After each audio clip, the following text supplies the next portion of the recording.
Good morning, Gator Nation, and welcome to a special crossover show. It is the 2022 Florida Gators State of the Program Address podcast of the In All Kinds of Weather forecast. I am your host, Neil Shulman. You can follow me on Twitter at All Kinds Weather, on my new Instagram at All Kinds Weather blog. Long story, not worth getting into. And today I'm joined by three special guests. Chris Yanes, our new contributor at the In All Kinds of Weather forecast, David Soderquist of Gettin Swamped, and Zach Goodall, who covers the Gators for Sports Illustrated, are all here to help discuss the current state of the program. A ton to get to today. Honestly, I'm expecting the show to go anywhere between 2 and 3 hours. So let's get right into it. As always, starting off the show with a quick word about our sponsors/partners. We are proudly partnered with the Gator Good Foundation, the nonprofit organization that works to send an underprivileged Gator fan to the swamp. For those of y'all who are new listeners, the Gator Good Foundation collects donations from fans and uses them to bring someone to his or her first ever Florida Gator football game.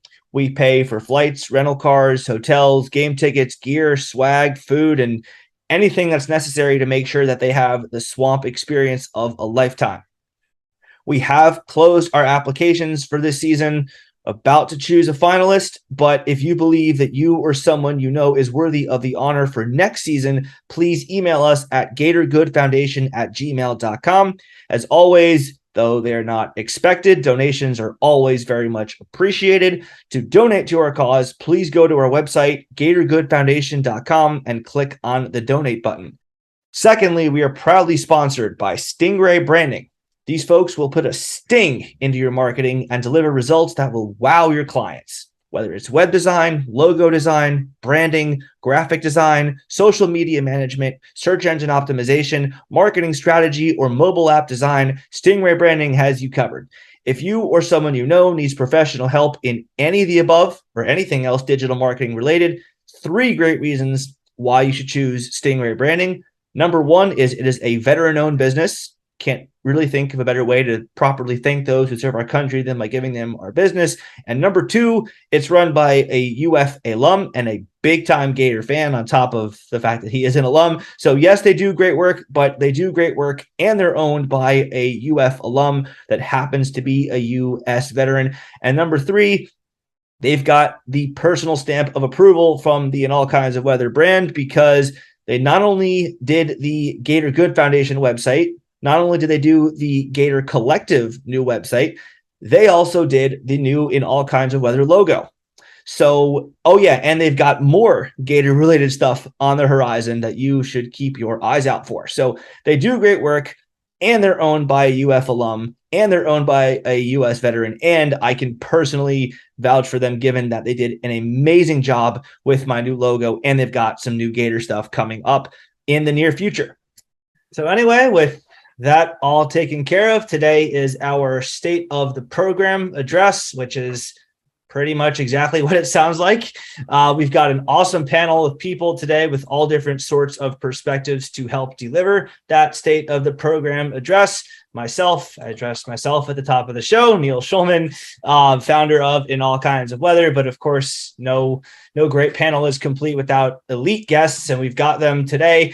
You'll remember Chris Yanes at Mr. Crispits on Twitter. He is our newest contributor at the In All Kinds of Weather forecast. David Soderquist, gettinswamped.com. That is I think that's a fairly new podcast, but it's taken off pretty quickly, Dave. So hats off to you on your success so far, and can't wait to see it keep growing. And Zach Goodall, Sports Illustrated. You may remember him from the Missouri game preview in 2020 on this show.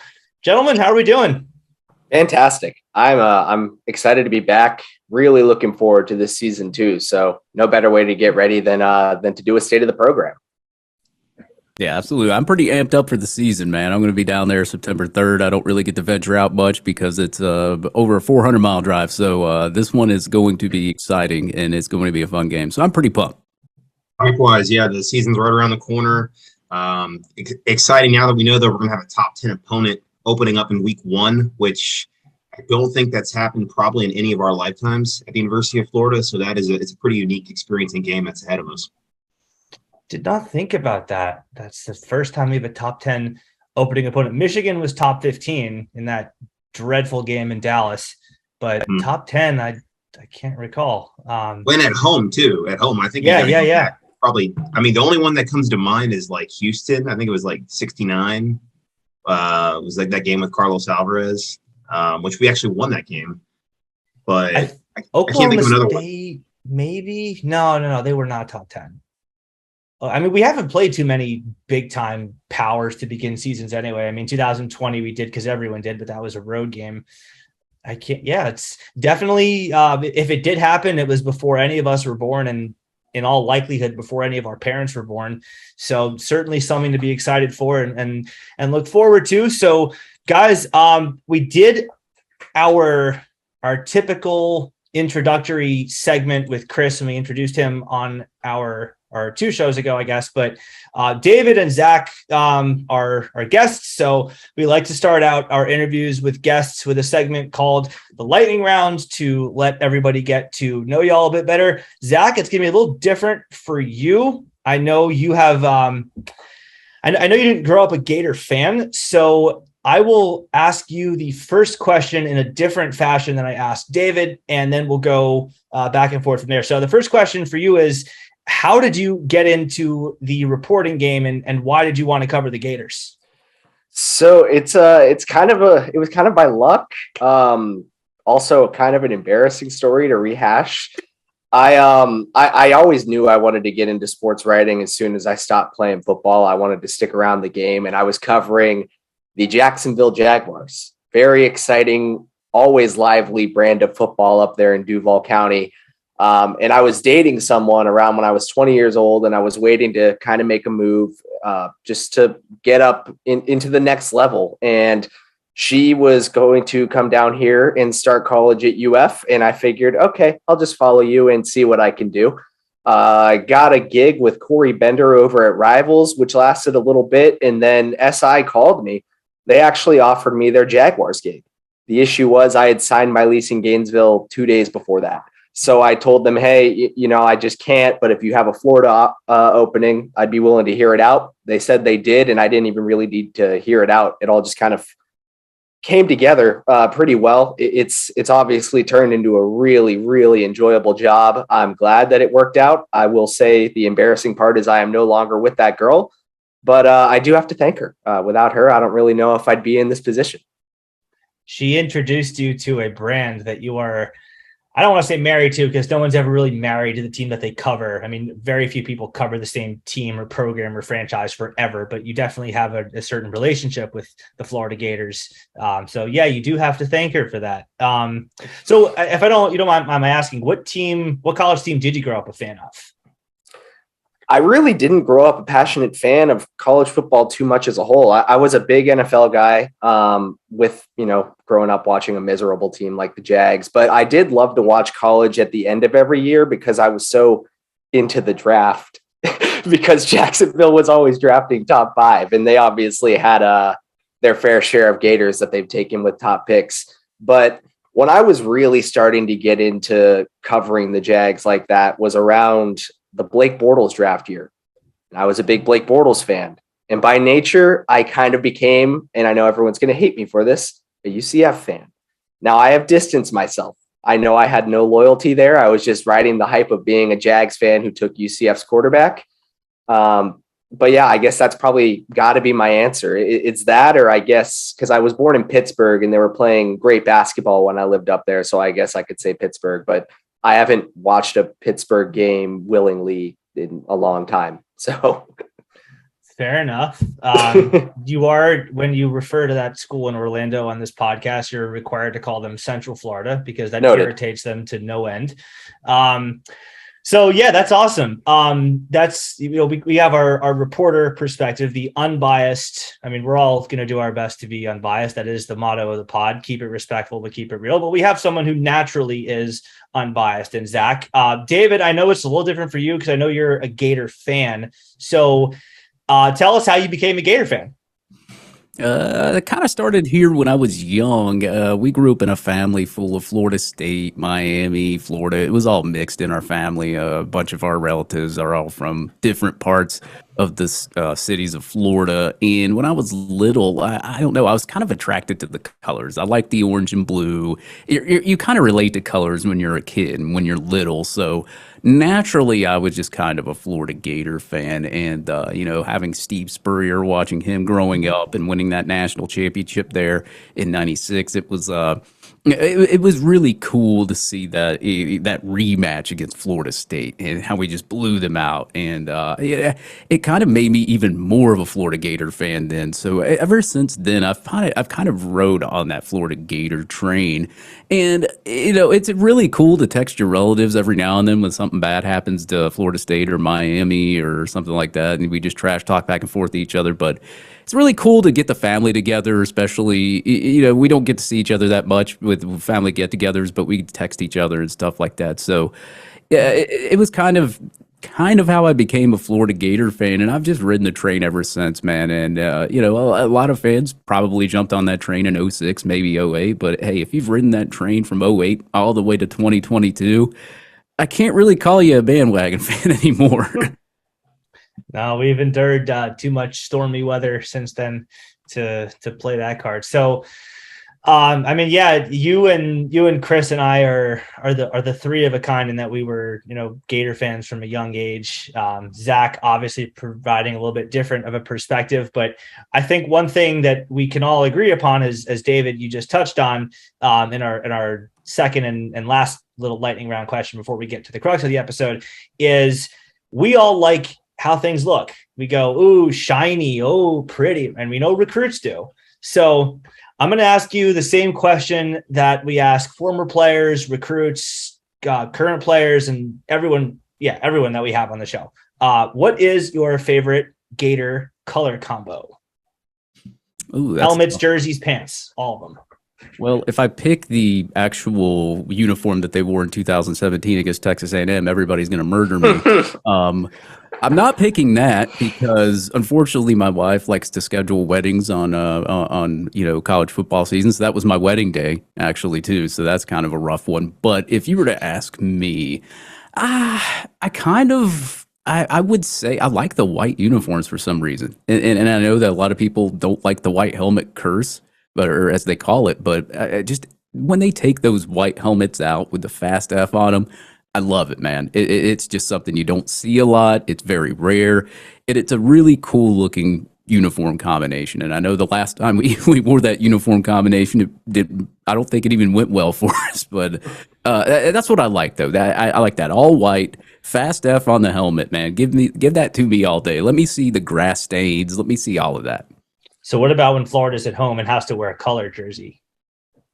I would say probably the original. I don't really like the orange too much. I like the blue better. So I would probably go with the blue uniform with the orange helmet. Classic. Okay. Zach? I feel bad because I'm going to give the same answer as David, actually. And it goes to my Jaguars roots because I am so disappointed by their current white kits and how there's no teal in it whatsoever. What I'll give Florida credit for with the all whites is I think they've done a perfect job of getting the orange and the blue sprinkled in throughout that kit. And I really like the white helmets with the F as well, but I think that you can pull off white, orange very well as well. And I think that you can just get creative with it. Same deal when you're at home, I'd probably go orange helmet, blue and white pants. And I know fans are very split on this, but because of what they've done with the white uniform and done a great job of sprinkling in the blue and the orange, I'm very excited to see what the black looks like. We've seen these mock-ups that some fans have done. There's that popular edit of Marco Wilson that goes around Twitter. I think that looks really sharp. I'm excited to see it when they debut it. As someone that was very anti all black uniform for like when the conception of the idea, it has started to grow on me a little bit.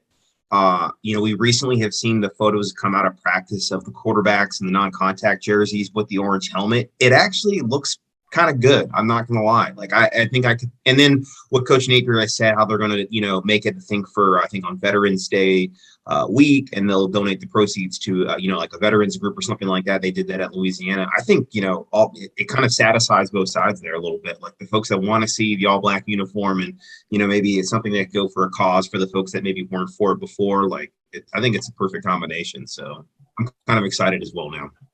I'll agree with you on that. And that I still don't love the idea, only because my thing is Florida's colors are orange and blue. So I don't really like the black idea for the same reason I don't like the idea of white helmets, because those are not Gator colors. And I understand white pants for some kind of color balance. You're not just blinding people with too many colors, but orange and blue are in your palette. They are your colors. They are what distinguishes you. So you should wear them to whatever extent possible to display your brand and leave no doubt when someone turned on the TV for 3 seconds who they're watching play. But I agree with you that the black jerseys are definitely growing on me. There's a very good reason behind them. And I look forward to seeing what they look like in actuality. So guys, with that said, enough small talk, enough with the icebreakers. Let's get into it. So, right now, Florida is a program that I would say definitely is at a crossroads, in that they have not too distantly been successful. And David talked about the 96 title, the 06 and the 08 titles, all within my lifetime. I can very, very, very vaguely remember the 96 one. I could much more clearly remember 06 and 08. But since then, a lot of ups and a lot of downs. A program that has not been consistent, to say the least. They have a new coach now, obviously, as we all know, and Billy Napier, that has a bit of a different attitude than fans may be used to, especially in the last 4 years with Dan Mullen and his noted attitude of just being kind of brash and cocky and brusque, I guess. So the first question of the state of the program address has to revolve around him and what we think of him. Obviously he hasn't coached a game yet, so we don't have any clear, decisive opinions to form on him because he's 0-0, but he's been here for most of an offseason now. He's gotten a transition class under his belt, which he did well in with Kamari Wilson and Devin Moore. He's gotten most of his bump class. He's gotten 16 of the 25 guys, or I guess they can take 32 this year, but he's gotten a good portion of his bump class in already. And he's done a lot of things off the field too, that have taken the country by storm. So Zach, you are going to go first here, as you are the most unbiased or the least biased of us all. What do you, with what you know now, what do you think of the hire, and what do you think that fans should be grateful for and maybe rightfully upset about, if anything? I shouldn't say upset, but maybe disappointed about. I think you hit the nail on the head with the idea that he's come in with a different attitude. To me, as a media member, it's been extremely refreshing because I feel like he actually kind of cares about us compared to the last guy. When you look at what he's done for the team, obviously on and off, and again, without coaching a game, can you point to anything he's done wrong besides the sunglasses emoji about AJ Harris, which was a learning curve moment for a first-time SEC coach learning how to recruit? It was going to happen, something to that extent.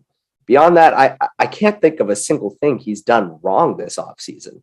He's come in with a very clear and concise yet adaptable plan to fix the program, on the field, on the recruiting trail, the whole 9 yards. And that was something Dan Mullen was never willing to do. He very simply thought he could out-scheme you.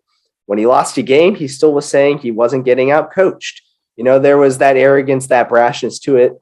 In Napier's attitude and plan to fix every corner of the program, and it extends to the speed trainers and strength coaches, multiple grad assistants for every position. It's every little thing that needs to be done to make sure attention to detail is there, he's doing.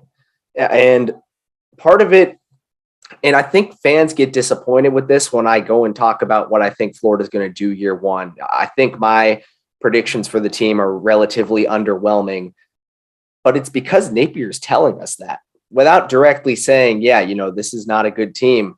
Since the moment he stepped in front of a mic with Florida media there, he's tried to tell everyone, we got to temper expectations. I'm walking into a pretty not ideal situation here, and I've got a lot of things I need to fix. By year 2 or so, I'm hoping that this thing is turned around, but we have to get this roster back into shape. And he said it about the first team in the depth all off season long at every position. And again, Florida fans have the expectation to win. They have the expectation a lot of the time to win immediately. And it's rightful because of the history and tradition of this program. But if you really contextualize what type of shape this roster was left in, the culture, which was just, in my opinion, decimated by the end of Dan Mullen's tenure, a lot of players that are even there now just were not happy whatsoever. There was so much work on and off the field that needed to be done that it was never going to be an overnight thing. So when you talk about fans potentially being disappointed by something, it's probably just the words coming out of Napier's mouth that he doesn't think they're an SEC championship caliber team, an SEC East winning team. But again, you can point to recruiting, 14 4-stars in the summer. Like, Dan Mullen wasn't doing that in a full class. He wasn't coming close to it. The attention to detail, the discipline down to the socks, as we've learned in these past couple of weeks, this wasn't anything like Dan Mullen was doing. And we were, we all obviously kind of bought into what Dan was doing because he did come in and win games immediately. He had that 2020 run. But with the slow and honest approach, I'm inclined to believe that you'll find more success that way. It may not always be pretty. He may not be completely up to the task because we need to see what this team looks like when they are on the field. But everything that's been done up until this point, I think, has gone as he's planned and as needed to make sure the culture got back to where it needed to be. Someone else want to take it? I mean, that's pretty good. It pretty much encompasses everything. I mean, the one thing I will say, if we're going to nitpick, has he done a single thing wrong? I mean, yeah, he's had some misses on the trail. Yes, he has 14 4-stars, but I mean, ideally you would have liked to have seen maybe 2 or 3 of Derek LeBlanc, John Walker, Jaden Rashada, Malik Bryant, Jonel Aguero, Lucas Simmons, even Harold Perkins, if you want to go back to last year. So I certainly am not complaining about the way he's recruited. I would just tend to say that may be a grade we give him of an A- as opposed to, perfect score. But for certain, it's not been something to whine about. Yeah, I totally get what you mean by that. And that's a good point. I think it's something that will come with time, to the same point that he's made about it. I'm not really expecting these 5-stars or even all of these in-state kids that are getting courted by these out-of-state powerhouses, which over the past decade is more common than them ending up at Florida. So it's almost something that I don't even necessarily want to pin on him, because we've seen the fruits of the new recruiting strategy begin to pay off. And yes, the 5-stars, the in-state guys like a Derek LeBlanc or a John Walker, Malik Bryant, et cetera, you want to see them land them to get them over the hump. But then again, the bump class also isn't done. I'm not ruling out necessarily that maybe some of these guys pledged elsewhere end up flipping back if they win some big games this year and are able to sell positionally, especially what development looks like at Florida. So we might be able to circle back to what I'm saying and freezing cold take it with the idea that he's not done much wrong. I think it's just more so it's going to take time for everything to come together. So I don't want to necessarily call it a negative. At the same time, I wouldn't, call that a positive that he's missed on those guys. That's fair.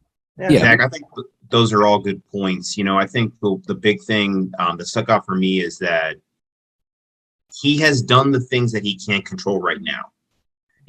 One of the big things he did early on in his tenure that impressed me was getting the buy-in of the current players, because he knows that's going to lay the foundation for the future of the program.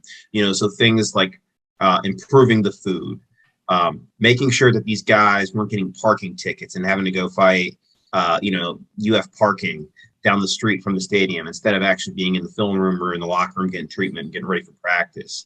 Improving their housing situation. Those little things, making sure that those are things he could do now. He can control those things now, and that they can get buy-in and lay the foundation for the future of the program. As far as recruiting goes, I think he started laying the groundwork from day one, bringing in his army, hiring over 50 off-field staffers.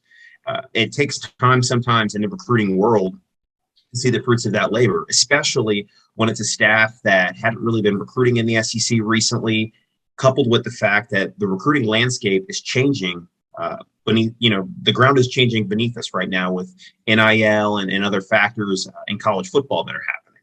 So I think that he's done a fantastic job in mitigating some of that. And already we're seeing him, like you mentioned, 14 4-stars. If you look at Dan Mullen's classes, the most he ever had in one was 17 4-stars. So he's probably on track to maybe even get the same amount of 4-stars in his recruiting class before this football season's even started, depending on how things go in the next few weeks. So I'm impressed with just the way he's not listened to the outside noise, because we know that they hear it, they see it, but he's ignored it and he's continued on with his plan. And I think no matter what happens this season on the field, as far as results go, he knows his plan worked at a smaller school like University of Louisiana. And by years 2, 3, and 4, he saw the fruits of that labor. And I think he's going to do the same here at the University of Florida, regardless if we exceed expectations and win 9-10 games this year, or if we're on the lower end of that. So, I think he has done what he can to the best of his ability thus far. And for that, it's going to pay dividends later. Yeah, let me add to that too. As I've talked to about 10 interviews with some players, another thing that I noticed that he's improved is you hear a lot of players saying, well, we didn't get many reps last year. It was a lot of the second string, third string, fourth string guys weren't getting any reps.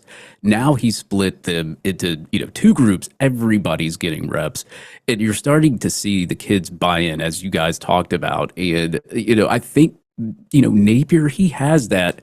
It's like the slow, methodical kind of, I can't even think of the word to say, but he's just, it's going to take him time. If you go back and you look at some of the things that he did at Louisiana, he had the 5th ranked recruiting class when he came in.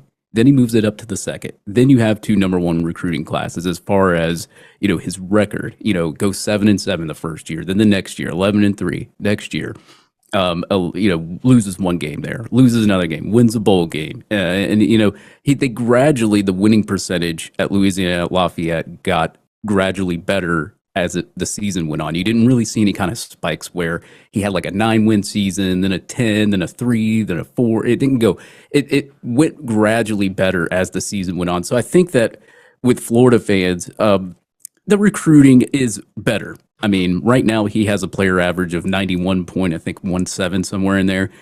Dan Mullen never even touched 91 when he was here at the University of Florida. So the recruiting is better, but I think Florida fans are going to have to be a little bit more patient. I think Napier's kind of starting to learn the ropes, as you said, with the A.J. Harris thing. He's starting to, get his feet wet in the SEC. So even if the season doesn't translate into something that we want to see, or the recruiting class may not be top 10, or it may be on the cusp of the top 10, I think you need to kind of sit there and be patient, because if history goes like it does, Billy Napier could be more successful as the years go on. So I just wanted to kind of add that one in there. So for sure, that's definitely a great point. And I wanted to add on to the point that Chris made, and then you bolstered. I say this taking a deep sigh for a reason, because I know people are going to listen to this and roll their eyes at it. Dan Mullen was not a horrible recruiter. He just wasn't good. He was okay. I mean, he got back-to-back top 10 classes. That's not something a terrible recruiter can do. He was okay. He was, kind of like how Mike White was, as with everything. He was not great, not terrible. He was just, passable, and he used strengths in other areas to help compensate for that. But Billy Napier is undoubtedly better, and by so much that it's not even an apples to apples comparison. I think I'm very happy with what Napier has done. I was just kind of restating my point from earlier about how, though I think Napier has done well on the recruiting trail, he could theoretically have done a little bit better of a job so far. I mean, we're basically halfway through the cycle. If we're going to call February the end of it, because technically it is. And the job he's done in the first half of his first full cycle at a big time school is very promising, but also not quite as good as it possibly could be. Basically, it's almost kind of like a freshman in college getting an A- on his first midterm exam, like getting a 91 on his first midterm exam. Could he have done a better job? Well, sure, because a 91 by definition means that you missed on 9% of the points you could have possibly gotten, and missing on any more than 0% of the possible points means you could have done better. But to be realistic, that's just a super nitpicky approach to that. And for all intents and purposes, both in the 91 on your first college midterm analogy and the reality of the job that Napier has done on the trail so far, it's crazy to be legitimately upset about what he's done. Yes, there were misses, but there were enough hits along the way, especially these past 6 weeks or so. There were enough successes so far to think that he can be extremely successful on the trail if he then goes out on the field and has his team produce the results that the University of Florida expects to produce. And that's actually what I think we should get into next, because recruiting is all well and good, and it's obviously a very important component of this job, as Dan Mullen rudely found out. But coaches are ultimately judged by how their teams do on the field. So we'll get into the wins and losses in a little bit, but I wanted to start by backing up and just talking process, because if you have the right process, if you have the right blueprint in place, eventually the wins and the titles, I believe, will come. So, Zach, let's start with you. And let's start specifically in terms of fluidity and cohesion. What are you looking to see in 2022 from this Florida Gator football team? Disciplined is my word, because that's what they've gone for so much. And again, I think that my win-loss predictions have been underwhelming to the fan base at this point. And it still very well be, sorry, I've got an alarm going off here. It may very well be what they end up doing. If they win 6 or 7 games, fans aren't going to love it. But we should be paying attention to the context of that. Are they disciplined? Are the penalties that plagued Dan Mullen's teams, not just last year, not just the 2020 year, but all 4 years of his campaign here in Gainesville, are those going to be cut down? Are you going to see buy-in and fight from first whistle to final whistle? Are you going to see one-score games? I think that is probably the biggest barometer for this entire season. Even if they do lose 5 or 6 games, they go head-to-head with Utah, top 10 team, returning, 75-ish plus % of their starters. They lose that game by 1 score, especially in the swamp. And now, granted, it will be at night, which will help Utah a little bit more than if it were a day game. But say they lose that game by 3 or 4 points. Is anyone really that disappointed if they're thinking a little critically there about the first game of this tenure, understanding everything that happened before it? They go into Kyle Field and they lose by a touchdown or less against Texas A&M, who just had the greatest recruiting class ever. Is anyone disappointed with that context in mind? I don't necessarily think so.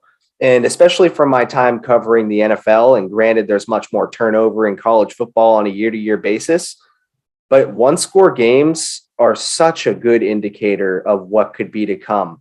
And if you're putting up a lot of 1-score losses against quality opponents like Florida's got all over this schedule this year, my opinion is those games next year are going to turn into wins. If Florida's losing by 1 score to Texas A&M this year, and they were hypothetically to play Texas A&M next year in the second year of Billy Napier's tenure, I would go ahead and say now I think Florida would win that game. And I think you can apply that to a lot of teams, maybe besides Georgia, just because we've seen what Georgia is right now. But that, to me, will be more telling than if they were to come in and win 8 or 9 games, because I just don't necessarily think that's what's going to happen. But also we saw that with Mullen, to where he came in, and maybe this is biased towards that because that was the first coach I covered full time.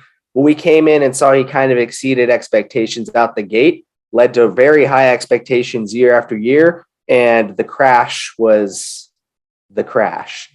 I would almost rather see a 6-6 or 7-5, but understand that from week 1 through the very end, first whistle to final whistle, they are competitive every snap of the way. That makes me feel so much better going into year 2 than if they were to come in and win a bunch of games and then have some turnover. Like if they win a ton of games this year and Anthony leaves next year, bearing a quarterback coming through the portal, I start to have my concerns. It's so fickle almost, but that's ultimately how I think I'm going to judge it.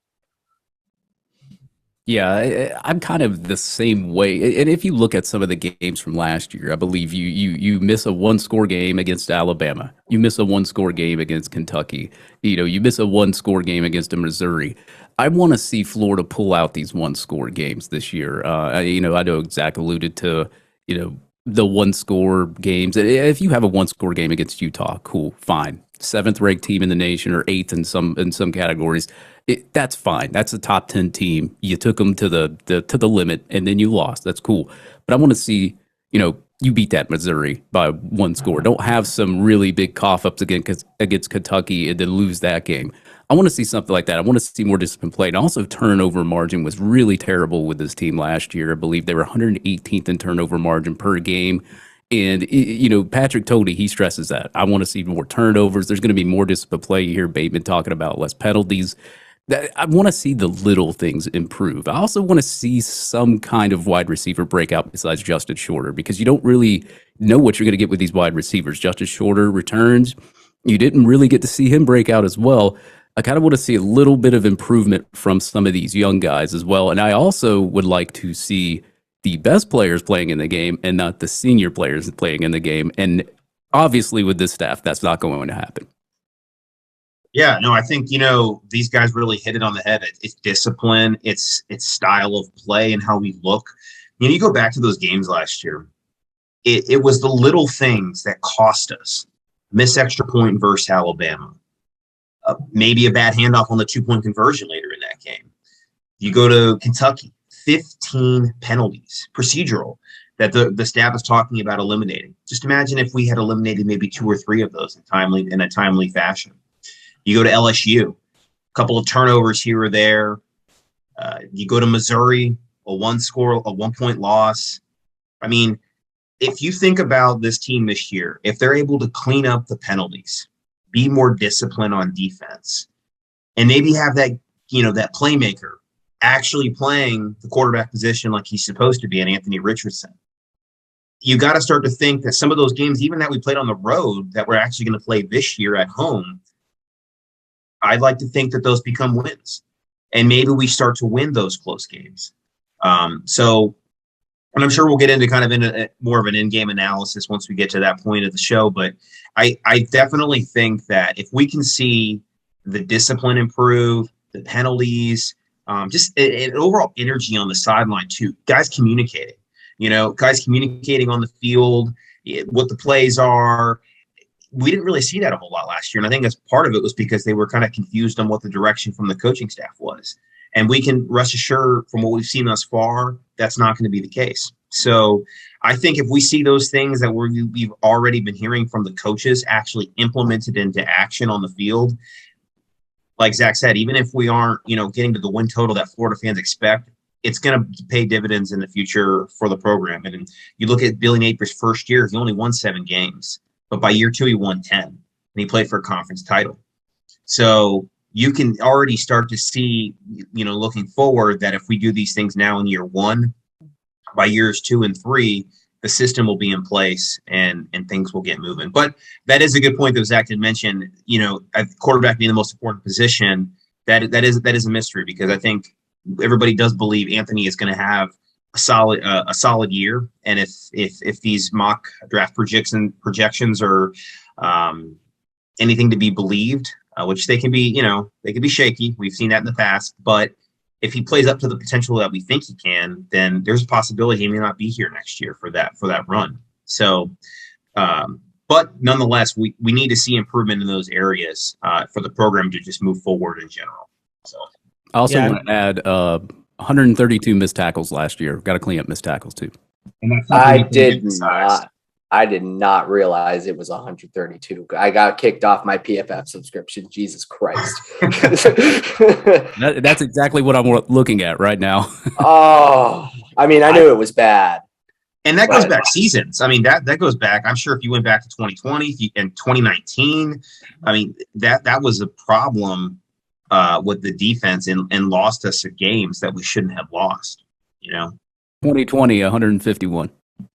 And David, you're not even taking into Zach is just like throwing his head back, laughing silently. But David, the best part about that stat is those don't even take into account the tackles that were not made because our guys took horrible angles or ran themselves completely out of the play, and they could have feasibly made the tackles if they'd done what they were supposed to do. But I mean, yeah, Todd Grantham's defenses the last couple of years were, I mean, the respectful and polite way to say this was just so far below the standard that there was no real justification for bringing him back. And a lot of those missed tackles were in the secondary too, so they were getting past the defensive line there. So Grantham liked to call his defense a bend don't break defense, but boy, it was broken. It was broken, and then the broken pieces were then picked up, and then those little pieces were broken too. One quick thing I want to add too, and I just thought of this, is that I want to see how this coaching staff adapts when adversity strikes, because we know it's going to happen, whether it's injuries, whether it is a tough loss, like say we lose a game at home by one score. How do they adjust the next week? Does one loss turn into 2-3 losses like it did last year? How does the team respond? Do they quit or do they keep going? Do they win the next game? Whenever there's a turnover, and if Anthony Richardson throws an interception or two, how does the defense respond and having their backs against the wall? Those are things that I think everybody kind of just threw their hands up in the air the last really even couple seasons. Whenever something bad happened, the team didn't respond in the right way. So I want to see how this coaching staff and this team responds when adversity strikes. And if, something's wrong and they realize that a strategy is not working or the starting lineup needs to be adjusted, do they actually adjust it? Because we all know that there were a lot of clamoring for adjustments from the fan base in a lot of different areas on the field, but we never saw it. And it was frustrating to see the same mistakes happen over and over and over again from the same areas, and nothing was done about it. So how does the coaching staff respond when they realize they do need to fix something, and when adversity strikes, how the team responds? Well, I think that Napier was hired in large part because Scott Strickland and the alumni who were somewhat responsible, I guess, assumed that he was going to do that, because that was ultimately his predecessor's downfall, because he would not fire Todd Grantham. He would not replace Felipe Franks until he broke his ankle broke his leg. And I mean, Kyle Trask isn't even a thing if not for that. And then the same thing with Emory Jones and Anthony Richardson. And you could say the same thing about various personnel on both sides of the ball throughout especially his last couple of years. So to Chris's point, I do think it is reasonable and fair to expect that a coach who is hired specifically to be better than his predecessor in this particular area will be better than his predecessor in this particular area. Let me pick that up really quick from there. I also don't want to see a bend don't break defense, or a bend don't break team at the beginning of the year. Let's say first opponent, Florida Atlantic, gave up 14 points. Second opponent gave up 20. Play Alabama, gave up 31 with some turnovers that did help Alabama. He held Alabama to 10 points, I think, the second half of the game. Ran the ball down their throat, wasn't able to pull it off because of the turnovers. Next game, play Tennessee, give up 14. Kentucky, give up 20. Vanderbilt, you give up 0. But then after that, 49, 34, 40, 52, 24, 21. So Florida, towards the end of the season, you saw the mentality of the team kind of break there, starting to give up a lot of points. That we know that dreaded Samford game that we thought Florida was neck and neck for, and of course, Dan Mullen said, well, Emory threw for 700 yards or had 700 yards of offense, yeah, because he had to. So we want to see that mentality of if the season starts going cahoots, say what these publications saying that okay, well we'll be 5th in the SEC or 4th.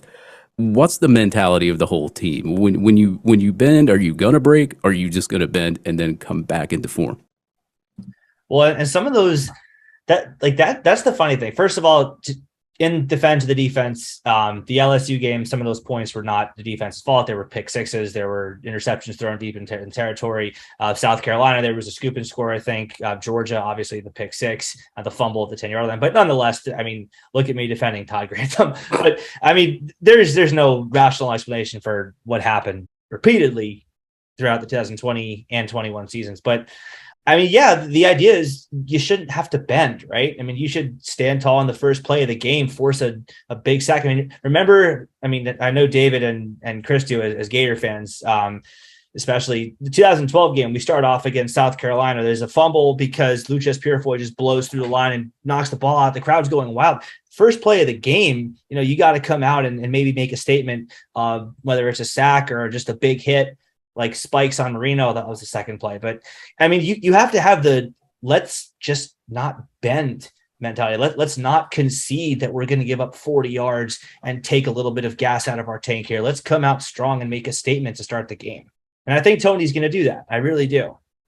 Yeah, to pick up further off of that, yeah, I mean, I just don't see that with Patrick Toney or this staff. And if you're not cutting the mustard, I mean, these people are going to sit you on the bench. They're not going to let you throw shoes and cost people a game. So, I mean, it's going to be different, but it's going to be different for the better. It just depends on how much this defense, first of all, there's the buy-in there. You already know it's there, but how much this defense and offense, mentally can get through those tough situations. I think you're going to see a lot more discipline as they've coached it.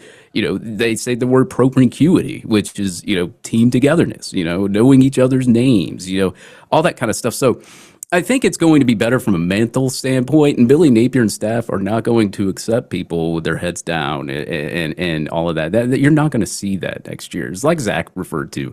Even if they are losing games, say they just have a really bad game, do you see them still coming out playing discipline? Do you see them with their hands on their hips? Are they out of position? Do they draw a flag for, a false start? Something like that. So going back and piggybacking off of that, you're just not going to see that with this staff, I don't think. The team takes on the character of their head coach. If you think back to the last couple seasons, that's the case. When in 2020, when the shoe throw game happened, based on the behavior of the head coach, that was allowed. That was okay. From everything we've seen from Billy Napier thus far, of course, he hasn't coached a game yet, but what we saw from him at Louisiana and what the fans from there told us about him, that's not acceptable, and that won't be acceptable. So I think we're to kind of maybe wrap this topic up. I think that Billy Napier is going to have this team at the very least disciplined and playing better football than what we've seen in recent years, and we'll ultimately see how that reflects in the win total. Kind of shifting gears a little bit, though, thinking about this upcoming season and maybe getting a little more in depth on the players.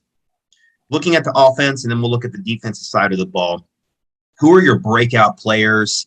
And on the offensive side of the ball, let's start with maybe the not low-hanging fruit of Anthony Richardson, because I think everybody kind of sees him as the breakout, maybe offensive MVP. Who's somebody else maybe on the offensive side, and then the defensive side of the ball you're looking at as a breakout player? I've got a couple in mind, obviously not as strongly opinionated in favor of compared to Anthony Richardson, but there's a couple, and some of them have more hype than others. Montrell Johnson, there is a lot of hype there, and it is all very, reasonable because he has experience in this exact scheme as a freshman rushing for 12 touchdowns. Like, you don't see that in the SEC very often. He very clearly played above his competition in the Sun Belt. And I think for what this offense wants to do, there is a lot more power-oriented rushing compared to zone schemes. Montrell is a fantastic fit. And I'm very curious to see what this rotation looks like at running back, because there's a lot of hype for Lorenzo Lingard. A lot of people want to see how Naquan looks when he comes back, because he may be the most complete back of the group when it's all said and done. Trevor Etienne, when I watch him in practice, is one of the most excitable backs that they've got. Been really impressed by what I've seen from him, obviously in limited showings, but I've also, talked to people around the program that get to see more of practice than us, who are backing it up, saying it's continuing into team periods. And with the way this offense is going to operate, the running game is going to have to be a strong suit at all times, and they're going to want to have numerous guys getting. It's easy to forget exactly what the numbers look like, but two 900+ yard rushers and an 800+ yard rusher in the scheme last year. Who's to say that won't happen with SEC caliber backs and offensive line play? So you could really pick anyone from the running back group with that in mind. Offensive line, a cop-out answer is Osiris Torrance, just because for a breakout for him is playing SEC competition on a weekly basis. We know that he is very proven, like Johnson, at the Sun Belt level, never allowing a sack in his career. So if I'm going to go away from him, I would probably say Ethan White. And he's been a dependable starter when he's been able to play. The issue is that he's had injury issues throughout his career. He's done a little bit of movement across the line, but I think he's really settled into that left guard spot. He's in between two veterans who don't have many injury issues, except for Garage had something a little bit at the end of last year and in camp this year. But for the most part, he's got experienced guys around him. He's in a power scheme that I know he was always supposed to thrive in. When he was coming out of high school, he looked like, granted, he was a project, but he looked like a power type of guard based off of the strengths of his game. I think that this is going to be a better fit for him than he's ever had while he's been at Florida. So he's another one. And I guess I'm going position by position. Ricky Pearsall is a cop-out answer because everyone's excited that he brings something different to the unit, in which case I'm going to go with Jaquavion Fraziers. I think that we've seen very small flashes from him, and it goes to the point of playing seniors over younger guys. So we haven't been able to see him do that much. But from what I've heard throughout camp, it's that he's been a standout. Even though he's a bigger-bodied receiver, he apparently creates better separation than most of the other bigger-bodied receivers, which again is the biggest thing this receiving group has needed, is guys that can create separation, do things after the catch, not just go up and catch the ball at the sideline like Justin Shorter's been able to do. Trayvon Grimes did so well.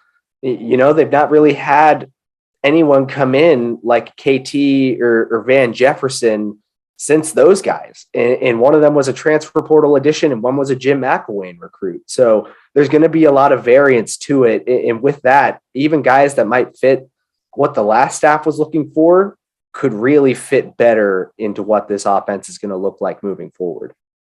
Sorry, I know I just basically no. That was good. You kind of you set the bar high, going position by position. I guess not too much. I guess we all have to match it now. Take some of my guys. I know I said everyone, but yeah, you took a lot of guys, but that's because, in fairness, there are a lot of guys that I think are reasonable to sort of eyeball and expect big things out of. Anyway, at running back, it's especially hard to say. They all have a different case for being that guy that I pick. Naquan Wright has the experience of Florida, 130 carries with the Gators the last 2 seasons for 539 yards. He's got some nice wiggle to him. He's also got some experience catching the ball out of the backfield, which I think bodes pretty well for him in this offense. Montrell Johnson has the experience playing for Billy Napier as the Sun Belt Freshman of the Year last year. Lorenzo Lingard is the 5-star talent that we took away from Miami out of the transfer portal with just absolutely ridiculous natural abilities. I am high on Trevor Etienne, but I think he's going to have to wait his turn for a year or two. So maybe table him for 2023 or even 2024 State of the Program Address pod. Receiver, I would have said Ricky Pearsall before his injury. As of this recording, we don't know the extent of it. The injury just happened. I mean, the news of it is just breaking as we're recording this. So we don't know anything more about that. So we'll just leave that there. But since I can't pick him, I'm going to say Justin Shorter, another 5-star portal addition a couple of years ago. I don't know if you can say that Florida has a true proven number one wide receiver, but Justin Shorter would definitely be the closest thing to it. I mean, incredible athletic abilities. We've seen him flash that at times for Florida over the last couple of seasons, such as, I mean, the one we all know is against Arkansas in 2020, where he goes up, he navigates the sideline, climbs the ladder, full extension, grabs the ball, somehow gets 2 feet inbounds and an elbow inbounds. Can he be the guy that does that consistently? Can he be the guy that is able to survive against double coverages? And can he get himself open against opposing CB1s as opposed to, finding some holes because he's not the featured guy in the team that's got Trayvon Grimes, Kyle Pitts, Kadarius Toney or so. And even last year, the defenses were keying in a little bit more on Copeland, it felt like. So, and Kamari Gamble at tight end. So can he be the guy at wide receiver 1 that knows he's going to get the best that the defense has to offer and still produce for the Gators? Offensive line, we had Ethan White on our pod earlier this week, and he's just got this quiet energy that I absolutely love. I mean, he's been snake bitten by injuries before, and I think that's just made him so hungry and driven. And yes, there's obviously a lot of technique that goes into being a lineman. You know, you got to place your hands in the right spot, got to have quick feet. But I think that the natural drive he has is going to give him just a little bit more oomph when he jumps out of his stance and he delivers those initial strikes to the defensive lineman. So I definitely think that natural strength plus natural quickness of his feet plus the natural drive and motivation he now has is going to make him someone to definitely watch for. At tight end, I like Nick Elksnis a lot later on down the road to produce, but for right now, I got to say Keon Zipper. I mean, he's the obvious answer, and I'm going to go with him because I think he can be a tremendous asset in the passing game as opposed to just a guy who can line up a tight end and catch some passes here and there. And I mean, honestly, I could say something kind of similar about Osiris Torrance in that he's pretty much sharpied in to somewhere on the offensive line. I mean, he's looking more like a guard now, but he played a lot of tackle at Louisiana, versatile enough to play both. And looking at him as a tackle, because that's where he played before, in terms of the combination of strength and quick feet and technique and just the all-around overall package, I don't know that Florida's had such an NFL-ready offensive lineman maybe since DJ Humphries. I don't know. What do you guys think on that? Has Florida had a more NFL-ready offensive lineman than DJ Humphries since DJ Humphries? Not off the top of my head. Yeah, not off the top of my head either. I mean, Jawan Taylor was, I think, a second-round pick, an early second-round pick to Jacksonville. And he left school early. Yeah, and he took some development too, though, right? That was before I got here, but it was like that last year he really took off. Mm-hmm. Yeah, I think it was 2016. Or no, I'm sorry. Maybe I get my years. 2018. He was a freshman in 2016. A redshirt freshman. 18. He had a very good season. Yeah, 2018. But I didn't think he was. Yeah, like you said, he still had some development to do. I thought he wasn't quite ready. I think Osiris Torrance is a guy that if he were to just skip his Florida career and go right to the pros, I think he could step in and play fairly quickly there. And Florida hasn't had that at tackle in years. Although he is, I guess, expected to play guard more than he is tackle. But yeah, I mean, like Zach said, there's so many guys you can realistically point to and say, yeah, I'm expecting big things out of this guy because X, I'm expecting big things out of that guy because Y, and so on and so forth. You can make good cases for so many different guys. So, David, how about you? Yeah, I mean, you really can. When you look at some of these offensive weapons like Trent Whittemore, Xavier Henderson, Justin Shorter, I mean, they've had their moments where they've made big plays, where you've seen their talent come out. You know, I mean, I go back to that South Carolina game in 2020, I think, where, Kyle Trask kind of overthrows his receiver in the South Carolina game, could have got picked. Whittemore goes up, still gets the catch with his long arms, and I think that was one of his big flashier moments there. But if you're going to go offense, as I said, you can go down the list of any of these guys and say, well, they've had flashes. And I like some of these younger guys, man. But I will say at running back, it's not just because he was a former 5-star transfer from Miami. I mean, I've talked to this kid. I've had a really good interview with him. Every now and then he'll send me a text and we'll send something to each other funny. Like he likes to go mudding on his off time and stuff like that. But I love Lorenzo Lingard, just his attitude, his overall respect for the game, respect for the coaching staff, the ability to want to learn. Combine that with talent, not really playing that much, has a lot of time in the gym. You see him pulling trucks out there on social media and all that. And I mean, he's got speed. And I think, I honestly, with Finley Graham gone off the team, DeMarcus Bowman transferred out. You look at this, and you don't like to put a wide receiver back there to return kicks. I wouldn't expect Xavier Henderson to be doing that. I would love to see Lorenzo Lingard back there on special teams. And I know a lot of teams kick it out of bounds now and all that, but what about fielding punts? Who's going to do that? I think Lorenzo Lingard would be really perfect for that fit just based on his speed and his ability to, and even Naquan Wright, his ability to make people miss out there in the second, secondary there. So I'm really curious to see what they do with special teams, and I think they might stick a running back there. Shoot, they may even put a young Trevor Etienne back there I don't really know. I haven't seen many notes from practice, but I also want to give a shout out here to Jordan Young. I mean, this is a kid that, I watched the spring game. He's flying all over the field and he makes these vicious tackles and he tackles the guy. He does not miss. I mean, he did not miss in that spring game.